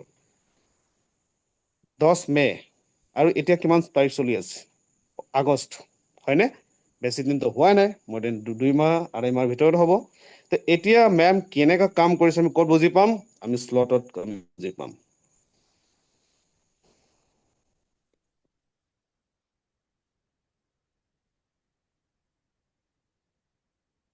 ইয়াত চাওক 1 নম্বৰ কমপ্লিট আছে 2 নম্বৰ শ্লট অপেন আছে 3 নম্বৰ অপেন আছে 4 নম্বৰ অপেন আছে এতিয়া তেওঁ 5 নম্বৰ খুলিবলৈ মাত্ৰ 2জন ব্যক্তি দৰকাৰ আছে তেওঁ এতিয়া কোৱালিফাই হ'ব 5 নম্বৰত তাৰপিছত 5 নম্বৰ হোৱাৰ পিছত 6 নম্বৰ ছেকেণ্ড ৰয়েলটি ল'বৰ কাৰণে ইলিজিবল হৈ যাব এতিয়া বন্ধুসকল মই আপোনালোকক এটাই কথা বুজাবলৈ লৈছোঁ যে নৰ্থ ইষ্ট গ্ল'বেল টিম কি ৰেচিঅ'ই কাম কৰি আছে আৰু এতিয়া গ্ল'বেলি যিটো 2 নম্বৰ আৰু তেনেকুৱা বহুত আইডিয়া আছে গ্ল'বেলি আপোনাৰ 4 নম্বৰ আপোনাক দেখাব পাৰি 524 আইডিও মই দেখাব পাৰোঁ যে কিমান দিনৰ ভিতৰত ইয়াত মই জাষ্ট 2-3টাহে মই আইডি খুলি পেলাই আপোনালোকক শ্ব' কৰিছোঁ বিকজ আপোনালোকে বুজিবৰ কাৰণে যে ইয়াত আমাৰ নৰ্থ ইষ্ট গ্ল'বেল টিম এনেকুৱা ধৰণৰ কাম এটা প্ৰগ্ৰাম কৰি পেলাই ষ্ট্ৰেটেজি বনাই কিনি প্ৰগ্ৰাম কৰি কিনি আমি কাম কৰি আছোঁ আপোনালোকেও আহক আপোনালোকৰ সহযোগ থাকিব আপোনালোকেও আগবাঢ়িব পাৰিব এই ছিষ্টেমৰ যোগেদি অপৰচুনিটি বাৰ নাহে বন্ধুসকল বাৰ নাহে তো মেম মই আপোনাক ইনভাইট কৰিছোঁ আপুনি ইমান কম সময়ত দিনত যে ইমান ধুনীয়া এটা হেণ্ডচাম এটা ইনকাম যে আপুনি জেনেৰেট কৰিব পাৰিছে আজি আমাৰ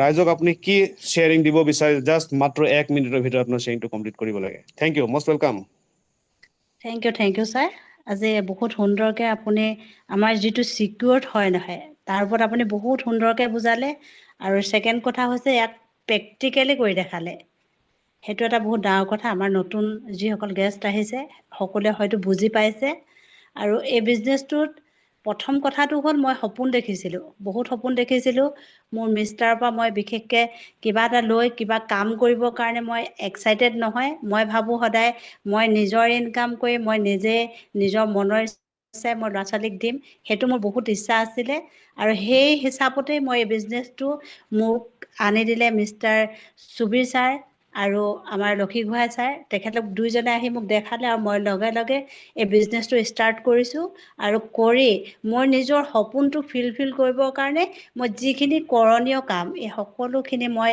ইয়াৰ মাধ্যমেৰে মই কৰি গৈ আছোঁ আৰু মোৰ গ্ৰুপতো সকলোৱে সহায় কৰিছে আৰু এনেকুৱা ধৰণেই মই আগবাঢ়ি গৈ আছোঁ আৰু মই ইয়াত এটা কথাই ক'ব বিচাৰোঁ মই এগৰাকী সাধাৰণ লেডি হয় হাউচৱাইফ মই যদি ইয়াত কৰিব পাৰোঁ মই ভাবোঁ ইয়াত থকা প্ৰত্যেকজনে বহুত সুন্দৰকৈ কিন্তু এই বিজনেছটো আগুৱাই লৈ যাব পাৰিব জাষ্ট সপোন দেখিব লাগিব দিঠকত দেখিব লাগিব হয় sir okay thank you ma'am thank you বহুত বহুত ধন্যবাদ বন্ধুসকল শুনিলেনে একজন হাউচৱাইফ হৈ কিনিও তেওঁ নিজৰ কৰ্মীটো কৰাৰ পিছতো গৈ টিমৰ লগত কমিউনিকেশ্যন কৰি কিনি আজি এটা ইমান ধুনীয়া এটা ইনকাম তেওঁ ল'ব পাৰিছে তো 100% আপোনালোকে নিশ্চয় ল'ব পাৰিব তো thank you so' much ma'am thank you so' much আপুনি খুব ধুনীয়া শ্বেয়াৰিং দিছে থেংক ইউ তো আজি আমাৰ ইয়াত এনেকুৱা একজন লিডাৰ মই মাতিবলৈ গৈ আছোঁ যে আমাৰ চবৰে শ্ৰদ্ধা ৰেচপেক্টেড আমাৰ ছাৰ সকলোৱে আমি ৰেচপেক্ট দিওঁ আমাৰ Lakshmi Gohain sir please most welcome আপুনি ছাৰ আহক আৰু আপোনাৰ আইডি নম্বৰটো ছাৰ শ্ব' কৰক আৰু কিমান দিনৰ ভিতৰত স্যাৰ আপুনি ইয়াৰ পৰা আৰ্নিং যে লৈছে আমাৰ জাষ্ট দেখাব লাগে স্যাৰ আৰু শ্বেয়াৰিংটো আপোনাৰ পৰা বিচাৰিছোঁ মষ্ট ৱেলকাম স্যাৰ যদি মোৰ ভইচটো শুনিবলৈ পাইছে আপুনি Gohain sir most welcome sir Gohain sir most welcome আপুনি যদি আছে স্যাৰ আহক স্যাৰ ওকে হয় স্যাৰ Hello. স্যাৰ আপোনাৰ আইডি নম্বৰটো কওক স্যাৰ Hello. হয় স্যাৰ হয় কণ্টিনিউ স্যাৰ ভইচটো ক্লিয়াৰ স্যাৰ শুনি পাইছোঁ মই জানো আপুনি প্ৰগ্ৰামিঙত আছে আপুনি প্ৰগ্ৰাম কৰি আছে মই গম পাওঁ হয় One, হয় 10496. 10496 বন্ধুসকল আপোনালোকক আমাৰ লক্ষী গোহাঁই ছাৰৰ মই ষ্ট্ৰাকচাৰ দেখাই চাওক ছাৰো কেতিয়া জইন কৰিছিলে 9 মে ছাৰো অলৰেডি কোৱালিফাই কৰিছে টোটেল 54 টিম মেম্বাৰ এতিয়ালৈকে হৈছে ছাৰৰ 3টা ডাইৰেক্ট হৈ আছে অ'কে ছাৰো ইনকাম 2921 এতিয়ালৈকে ছাৰে ইনকাম কৰিলে প্ৰায় আপোনাৰ 3 লাখৰ ওচৰা-ওচৰি কৰিলে হয়নে আমাৰ ছাৰে কিমান দিনৰ ভিতৰত আঢ়াই মাহৰ ভিতৰত এতিয়াতো 3 মাহ হৈ গ'ল কিন্তু আঢ়াই মাহৰ ভিতৰতে ছাৰে অলৰেডি কোৱালিফাই কৰিলে আমি ক'ত গম পাম এতিয়া স্লটত গম পাম বন্ধুসকল ছাৰে কি ৰেচিঅ' কেনেকা কাম কৰি আছে চাওক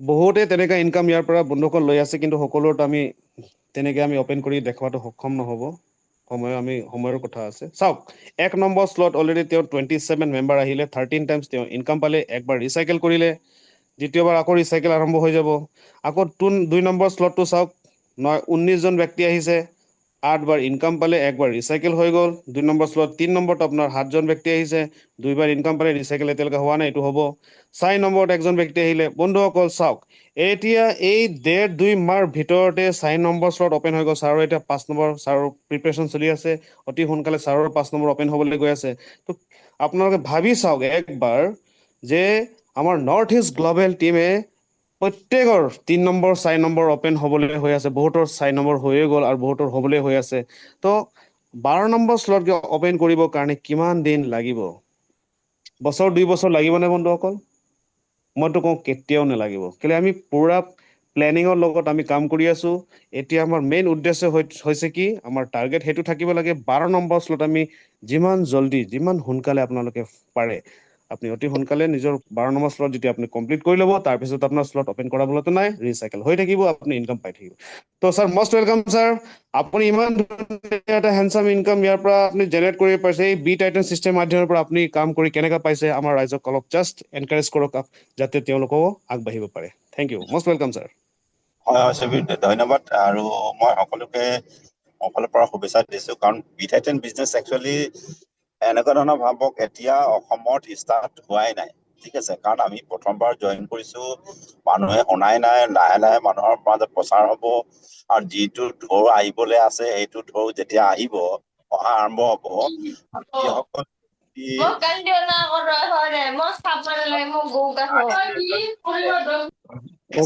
ওকে ছাৰ বুজি পাইছো আপুনি ছাৰ প্ৰগ্ৰামত আছে মই বুজি পাইছো হয় বহুত স্পীডত মানে নিজৰ নিজৰ স্লটখিনি অপেন হ'ব কিন্তু তাতে এটা কথা কওঁ কিন্তু এই কথাও বুজি লওক যোনে যেনেকে কাম কৰিব তেনেকে ৰিজাল্ট আহিব একচুৱেলি কাৰণ কেলৈ কিছুমানে বিটাইটেনৰ জইন কৰিছে কিন্তু এতিয়াও ভাবিয়ে আছে কাম কৰিব নে নকৰে ঠিক আছে এনেকুৱা ধৰণৰ যদি হয় তেতিয়া নিজৰ এডভান্টেজটো ল'বলৈ দিগদাৰ হ'ব সেইকাৰণে মই ভাবো কাম কৰক ৰেগুলাৰ কৰক স্পীডত কৰক সদায় কৰক আৰু মানে ভাবি ভাবি কাম নকৰিব মোৰ কথা হ'ল মই কাম কৰিলে মই ভাবি ভাবি নকৰোঁ মই চিন্তা কৰি নকৰোঁ কাম কৰিব লাগে কাম কৰি যাম ৰিজাল্ট পাব লাগে ৰিজাল্ট পাই যাম আৰু এনেকে গৈ কিনে এদিন চাব 12 নম্বৰ স্লট অপেন হৈ যাব আৰু সকলোৱে হ'ব সকলোৱে মোৰ বুলি নহয় সকলোৱে হ'ব আৰু আমি টিমৰ দায়িত্ব লৈছো যেতিয়া লেজি হ'লেও নহ'ব আপোনাৰ ডাউট কৰি কাম কৰিলেও নহ'ব কাৰণ এতিয়া আমাৰ টিম আহিছে টিমত এক লিডাৰ আহিছে গতিকে আৰু ভাল মানুহ আহিবলৈ বাকী আছে প্ৰথম কথা হ'ল ভাল মানুহ আহিব বাকী আছে ভাল মানুহে আহি আমাক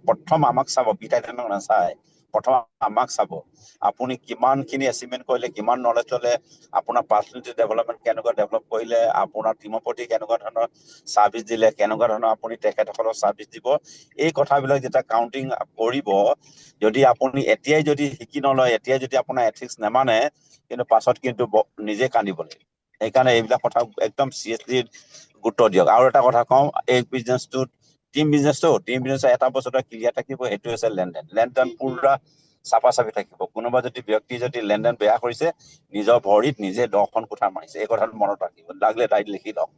মই সদায় এটা বছৰত ভয় খাই থাকো, মানে লেনদেনত, মানে আৰু মোৰ লগত ইনফৰমেশ্যনো থাকে, মই ইনফৰমেশ্যন পাওঁ, কাৰণ মই নাম ক'ব নোৱাৰো মঞ্চত। কিন্তু কথা হ'ল কি, যদি সঁচাকে নিজৰ ভৱিষ্যত গঢ়িম বুলি ভাবিছে বি টাইটেনত, তেতিয়াহ'লে এটাত গুৰুত্ব দিয়ক, সেইটো হৈছে লেনদেন। কোনো অনলাইনৰ কেতিয়াও লেনদেনত মানে খেলি মেলি নকৰিব। আৰু এইটো যদি কোনোবাই কৰা অভ্যাস কৰিছে বা কৰিম বুলি ভাবি আছে, কিন্তু তেখেতে প্ৰভু কোঠা এখন নহয় 10খন গঢ়াইছে বুলি মই ধৰি লম। আৰু যেতিয়া লগ পাম তেতিয়া মই কৈ দিম, প্ৰভু কোঠা আপুনিয়ে বনাইছিলে, প্ৰভু আপুনি নিজেই মাৰিছিলে, প্ৰভু আপোনাৰ নিজৰ ভৰিত নিজেই মাৰিছিলে। গতিকে লেনদেন ক্লিয়াৰ কৰক। তাৰপৰা যদি কিবা আছে একদম ক্লিয়াৰ কৰক, নিট এণ্ড ক্লিন ক্লিয়াৰ কৰক। এই কথা কিয় কৈছো জানে নাই? ভাল মানুহ আহিবলৈ বাকী আছে, ভাল মানুহ আহিব। এতিয়া বি টাইটেনে গম পোৱা নাই, যেতিয়া গম পাব তেতিয়া আপুনি মানুহ ধৰি ৰখাব নোৱাৰিব। আটাইতকৈ ডাঙৰ ডিফল্টাৰ হ'ব যেতিয়া ধৰি ৰখাব নোৱাৰিব। সেইকাৰণে এতিয়াৰ পৰা এথিক্স নিয়ম মানক, আৰু এতিয়াৰ পৰা আপুনি চিৰিয়াছ হওক। আৰু এইখিনি কথা সদায় মনত ৰাখক। যদি পাহৰি যায় ডায়েৰীত লিখি ৰাখক। মই এইকাৰণে কৈছো সকলোৱে উন্নতি হওক, সেইবুলি এইখিনি কথা কৈছো। কাৰণ উন্নতি কৰিবৰ কাৰণে আমি ৰাস্তা পালো, আৰু বি টাইটেনে আমাক সকলোকে উন্নতি কৰাই এৰিব। গতিকে আমি সকলোৱে নিজৰ সপোন হওক, লাইফ হওক, ফুলফিল কৰিব পাৰিম। গতিকে এই কথাটো মানিখিনি কাম কৰক, একদম ক্লিয়াৰ কাট থেংক ইউ থাকক। ছাৰ, থেংক এই ইউ। কথা মই বাৰ কম, আৰু ফিজিকেল মিটিঙতো কম, মই ওচৰতো কম। কাৰণ কিয়, আমি বিজনেছ বনাব আহিছো, বিজনেছ খহাবলৈ অহা নাই। বনাই যদি খহাবলগীয়া হয়, নিজৰ অভ্যাসৰ কাৰণে খহি যাব। গতিকে মই হাম্বল ৰিকুৱেষ্ট কৰিছো, কোনো পাচনি নল'ব। কাৰণ যদি কাৰোবাৰ কিবা কিবি ডিউজ আছে, কিবা আছে, একদম আজিৰ পৰা ক্লিয়াৰ কৰক। একদম কচম খাই লওক যে লক্ষী গোহাঁই কোৱা কথাটোৱে মই মানি কিনি বি টাইটেন বিজনেছ ষ্টাৰ্ট কৰিম। বি টাইটেন বিজনেছত মই উইনাৰ হৈ কাম কৰিম। ঠিক আছে, মই সকলোকে ক'লো, মোৰ ফালৰ পৰা শুভেচ্ছা আকৌ জনাইছো। মানে সকলো আমি নিজৰ নিজৰ সপোনবোৰ ফুলফিল কৰি আমি আগুৱাই যাব লাগে। Thank you. Thank you sir, thank you. খুব ধুনীয়া আপুনি ইনফৰমেশ্যন দিছে। সঁচাকৈ একাউণ্টেবিলিটি হোৱাটো আমাৰ মষ্ট প্ৰয়োজনীয় হয়। আমি একাউণ্টেবিলিটি মেইনটেইন যদি আমি নাৰাখোঁ, তেতিয়াহ'লে আমাৰ ব্যৱসায়টো আগ নাবাঢ়ে। ৰাইট, ঠিক কথা কৈছে আপোনালোকে। আৰু সকলোৱে আমাৰ বন্ধুসকল চবেই শুনি পাইছে। সঁচাকৈ ছাৰক বহুত চিৰিয়াছলি কাম কৰি আছে sir. Thank you so' much sir, thank you. তো এতিয়া সময়ৰ কথা আছে, 11টা বাজিবলৈ হৈছে চবৰ। তো এতিয়া বন্ধুসকল, আমি মিটিংটো ৱাইণ্ড আপ কৰিবলৈ গৈ আছোঁ। মই এতিয়া আজি হোষ্ট তেওঁক মই হেণ্ড অভাৰ কৰাবলৈ গৈ আছোঁ। আৰু আমাৰ ৱাইণ্ড আপ আমাৰ ছাৰে কৰে না আমাৰ হোষ্টে কৰিব। মই ইনভাইট কৰি দিম হোষ্টক। Most welcome ma'am, over to you. আৰু লাষ্ট ছেশ্যনটো আপোনাৰ ওপৰত মই এৰিছোঁ। Thank you. আহক ছাৰ, আহক মেম, আহক। হয় মষ্ট ৱেলকাম লুকুমণি মেম। হয় হয় ছাৰ, একে হয়। আমি শেষ পৰ্যায়ত উপনীত হৈছোঁৱেই, কাৰণ সময়ো যথেষ্ট হৈছে। আৰু ইয়াতে আমি আমাৰ এই ৱেবিনাৰখনত ৱাইণ্ড আপ কৰিবৰ কাৰণে আমাৰ মাজত আৰু এজন মষ্ট ডাইনামিক লিডাৰ আছে। তেখেত হৈছে মলয় ছাৰ। তেখেতক আমি এই মঞ্চত উপস্থিত হ'বৰ কাৰণে আমি তেখেতক নিমন্ত্ৰণ জনাইছোঁ। আৰু তেখেতে আহি আমাৰ এই ৱেবিনাৰখন ৱাইণ্ড আপ কৰে যেন। धन्यवाद लोकमणि भाईदो, धन्यवाद हमार सुबीर सर, ग्रेट अपलाइन, और धन्यवाद हमार great mentor mister Runkumoni Barman sir, और धन्यवाद हमारा पूरा ये बी टाइटन का हर फैमिली को, सबको मैं धन्यवाद देता हूँ। आज का ये इतना सुंदर मंच में आप लोग इतना मन लगा के बैठा है, और इतना सुंदर से हमारा लुकुमनी भाईदो भी होस्टिंग किया है। एक डायनामिक होस्टिंग है। और मेरा रिंकुमनी बर्मन सर जो प्लान प्रेजेंटेशन किया, इतना सुंदर से जो दिल गार्डन हो गया। सच मानो तो मैं हर दिन एक नया जन्म लेता हूँ। मेरे को सोचता है, मेरे को ऐसा लगता है जो मैं बीट आइटम में आज मेरा एक नया जन्म है। तो यहाँ से हर दिन मैं मीटिंग में अटेंड इसीलिए होता हूँ ताकि हर दिन मेरे को कुछ ना कुछ सीखने को मिलता है। और आज जो भी बात अकाउंटेबिलिटी के बारे में, जो बात मेरा सर जो dynamic leader mister Lucky Goyal sir बोला, ये बहुत बड़ा प्लस पॉइंट है। क्योंकि हर बंदे को अकाउंटेबिलिटी रहना ही पड़ेगा। क्योंकि लेन देन ऐसा चीज है जो रिश्ता को बहुत जल्दी खराब कर लेता है। चाहे अपलाइन हो, चाहे डाउनलाइन हो, चाहे क्रॉस लाइन हो, कोई भी हो। तो ये एक सुंदर प्रोजेक्ट है। और जो भी आज इतना सुंदर से बीट आइटम प्रोजेक्ट का जो तौर तरीका सिखाया मेरा रिंकुमणि बर्मन सर, जो आने वाला दिन में हर एक बंदा, ये असम का हर एक फैमिली से एक एक करोड़पति जरूर निकलेगा। और बी टाइटन आज का डेट में एक सिंपल एक प्रोजेक्ट नहीं, बी टाइटन आज का डेट में एक बहुत बड़ा इकोसिस्टम है और बहुत बड़ा बिटकॉइन अर्निंग का प्रोजेक्ट है, जिसका साथ कंपेयर करने के लिए इस धरती में दूसरा कोई प्रोजेक्ट नहीं है। तो मैं कहता हूँ सर दोस्तों, हर कोई बंदा और हर कोई ये बी टाइटन प्रोजेक्ट को दिल से अपनाए और इसका ऊपर में विश्वास रखे, कॉन्फिडेंट रखे और अपना गोल सेट कीजिए। और अपना सबसे बड़ा खास बात ये, बी टाइटन प्रोजेक्ट को सामने रखे, अपना लाइफ का जितना सपना है सब सपने को आप अपना आंखों का सामने रखिए। सपने जब तक नहीं होगा आपका काम में कभी भी वॉल्यूम नहीं आएगा, क्योंकि आपका सपना ही आपका जिंदगी, क्योंकि इंसान का जिंदगी का सबसे बड़ा पार्ट है सपना और आशा।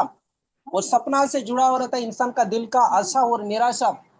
इसीलिए हमेशा अपने को पॉजिटिव रखना है। पॉजिटिव जब रखेंगे आपका मन का आशा हमेशा ताजा रहेगा, और मन का आशा जब ताजा रहेगा तो आप हमेशा जो भी काम करेंगे वो काम आपका सफलता जरूर लाएगा।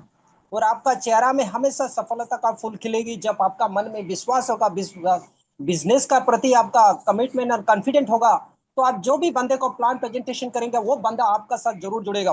क्योंकि ये ऐसा एक सिस्टम है जो आने वाला दिन में बहुत बड़ा क्रांति लाएगा। सारा इंटरनेट वर्ल्ड और सारा क्रिप्टो करेंसी और सारा नेटवर्क इंडस्ट्री में इतना बड़ा क्रांति लाएगा जो आज हम लोग सोच नहीं सकता, जो कल इसका भविष्य कितना बड़ा होगा। ऐसा कोई फैमिली नहीं रहेगा इंडिया का अंदर में, ऐसा कोई घर नहीं रहेगा जो बी टाइटन नहीं होगा। तो इसीलिए हम लोग सबसे भाग्यशाली है जो हम लोग का सही समय में ये बी टाइटन प्रोजेक्ट हम लोग का लाइफ में आया। हम लोग इसको लेके बहुत उत्साह का साथ हम लोग काम कर रहा है। और मैं कहता हूँ दोस्तों, आप लोग हर बंदे अपना विश्वास को कायम रखिए और अपना सपनों को सामने में रख के एक योद्धा की तरह काम करते जाइए। और पीछे मुड़कर मत देखिए जो पिछले साल और अगले साल और आगे में आप कितना पैसा कितना प्रोजेक्ट में गवाया, कितना कंपनी में लॉस किया।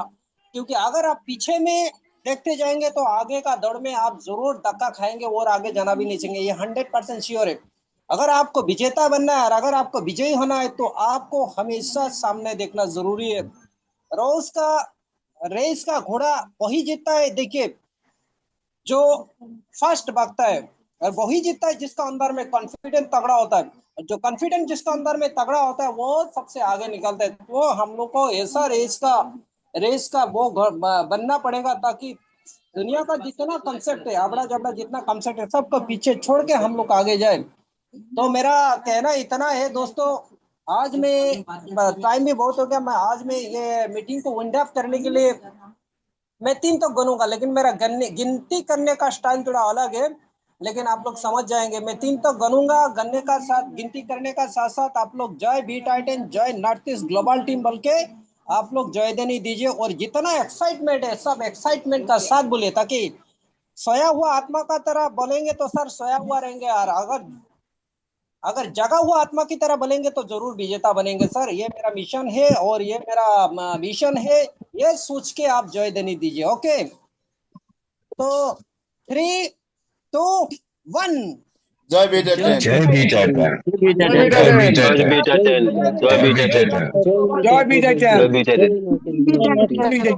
जय नॉर्थ ईस्ट ग्लोबल जय team. North east global team. जय नॉर्थ ईस्ट ग्लोबल टीम। जय north east global team. Okay, thank you. Thank you sir. Okay, thank you, thank you. Thank you sir, good night.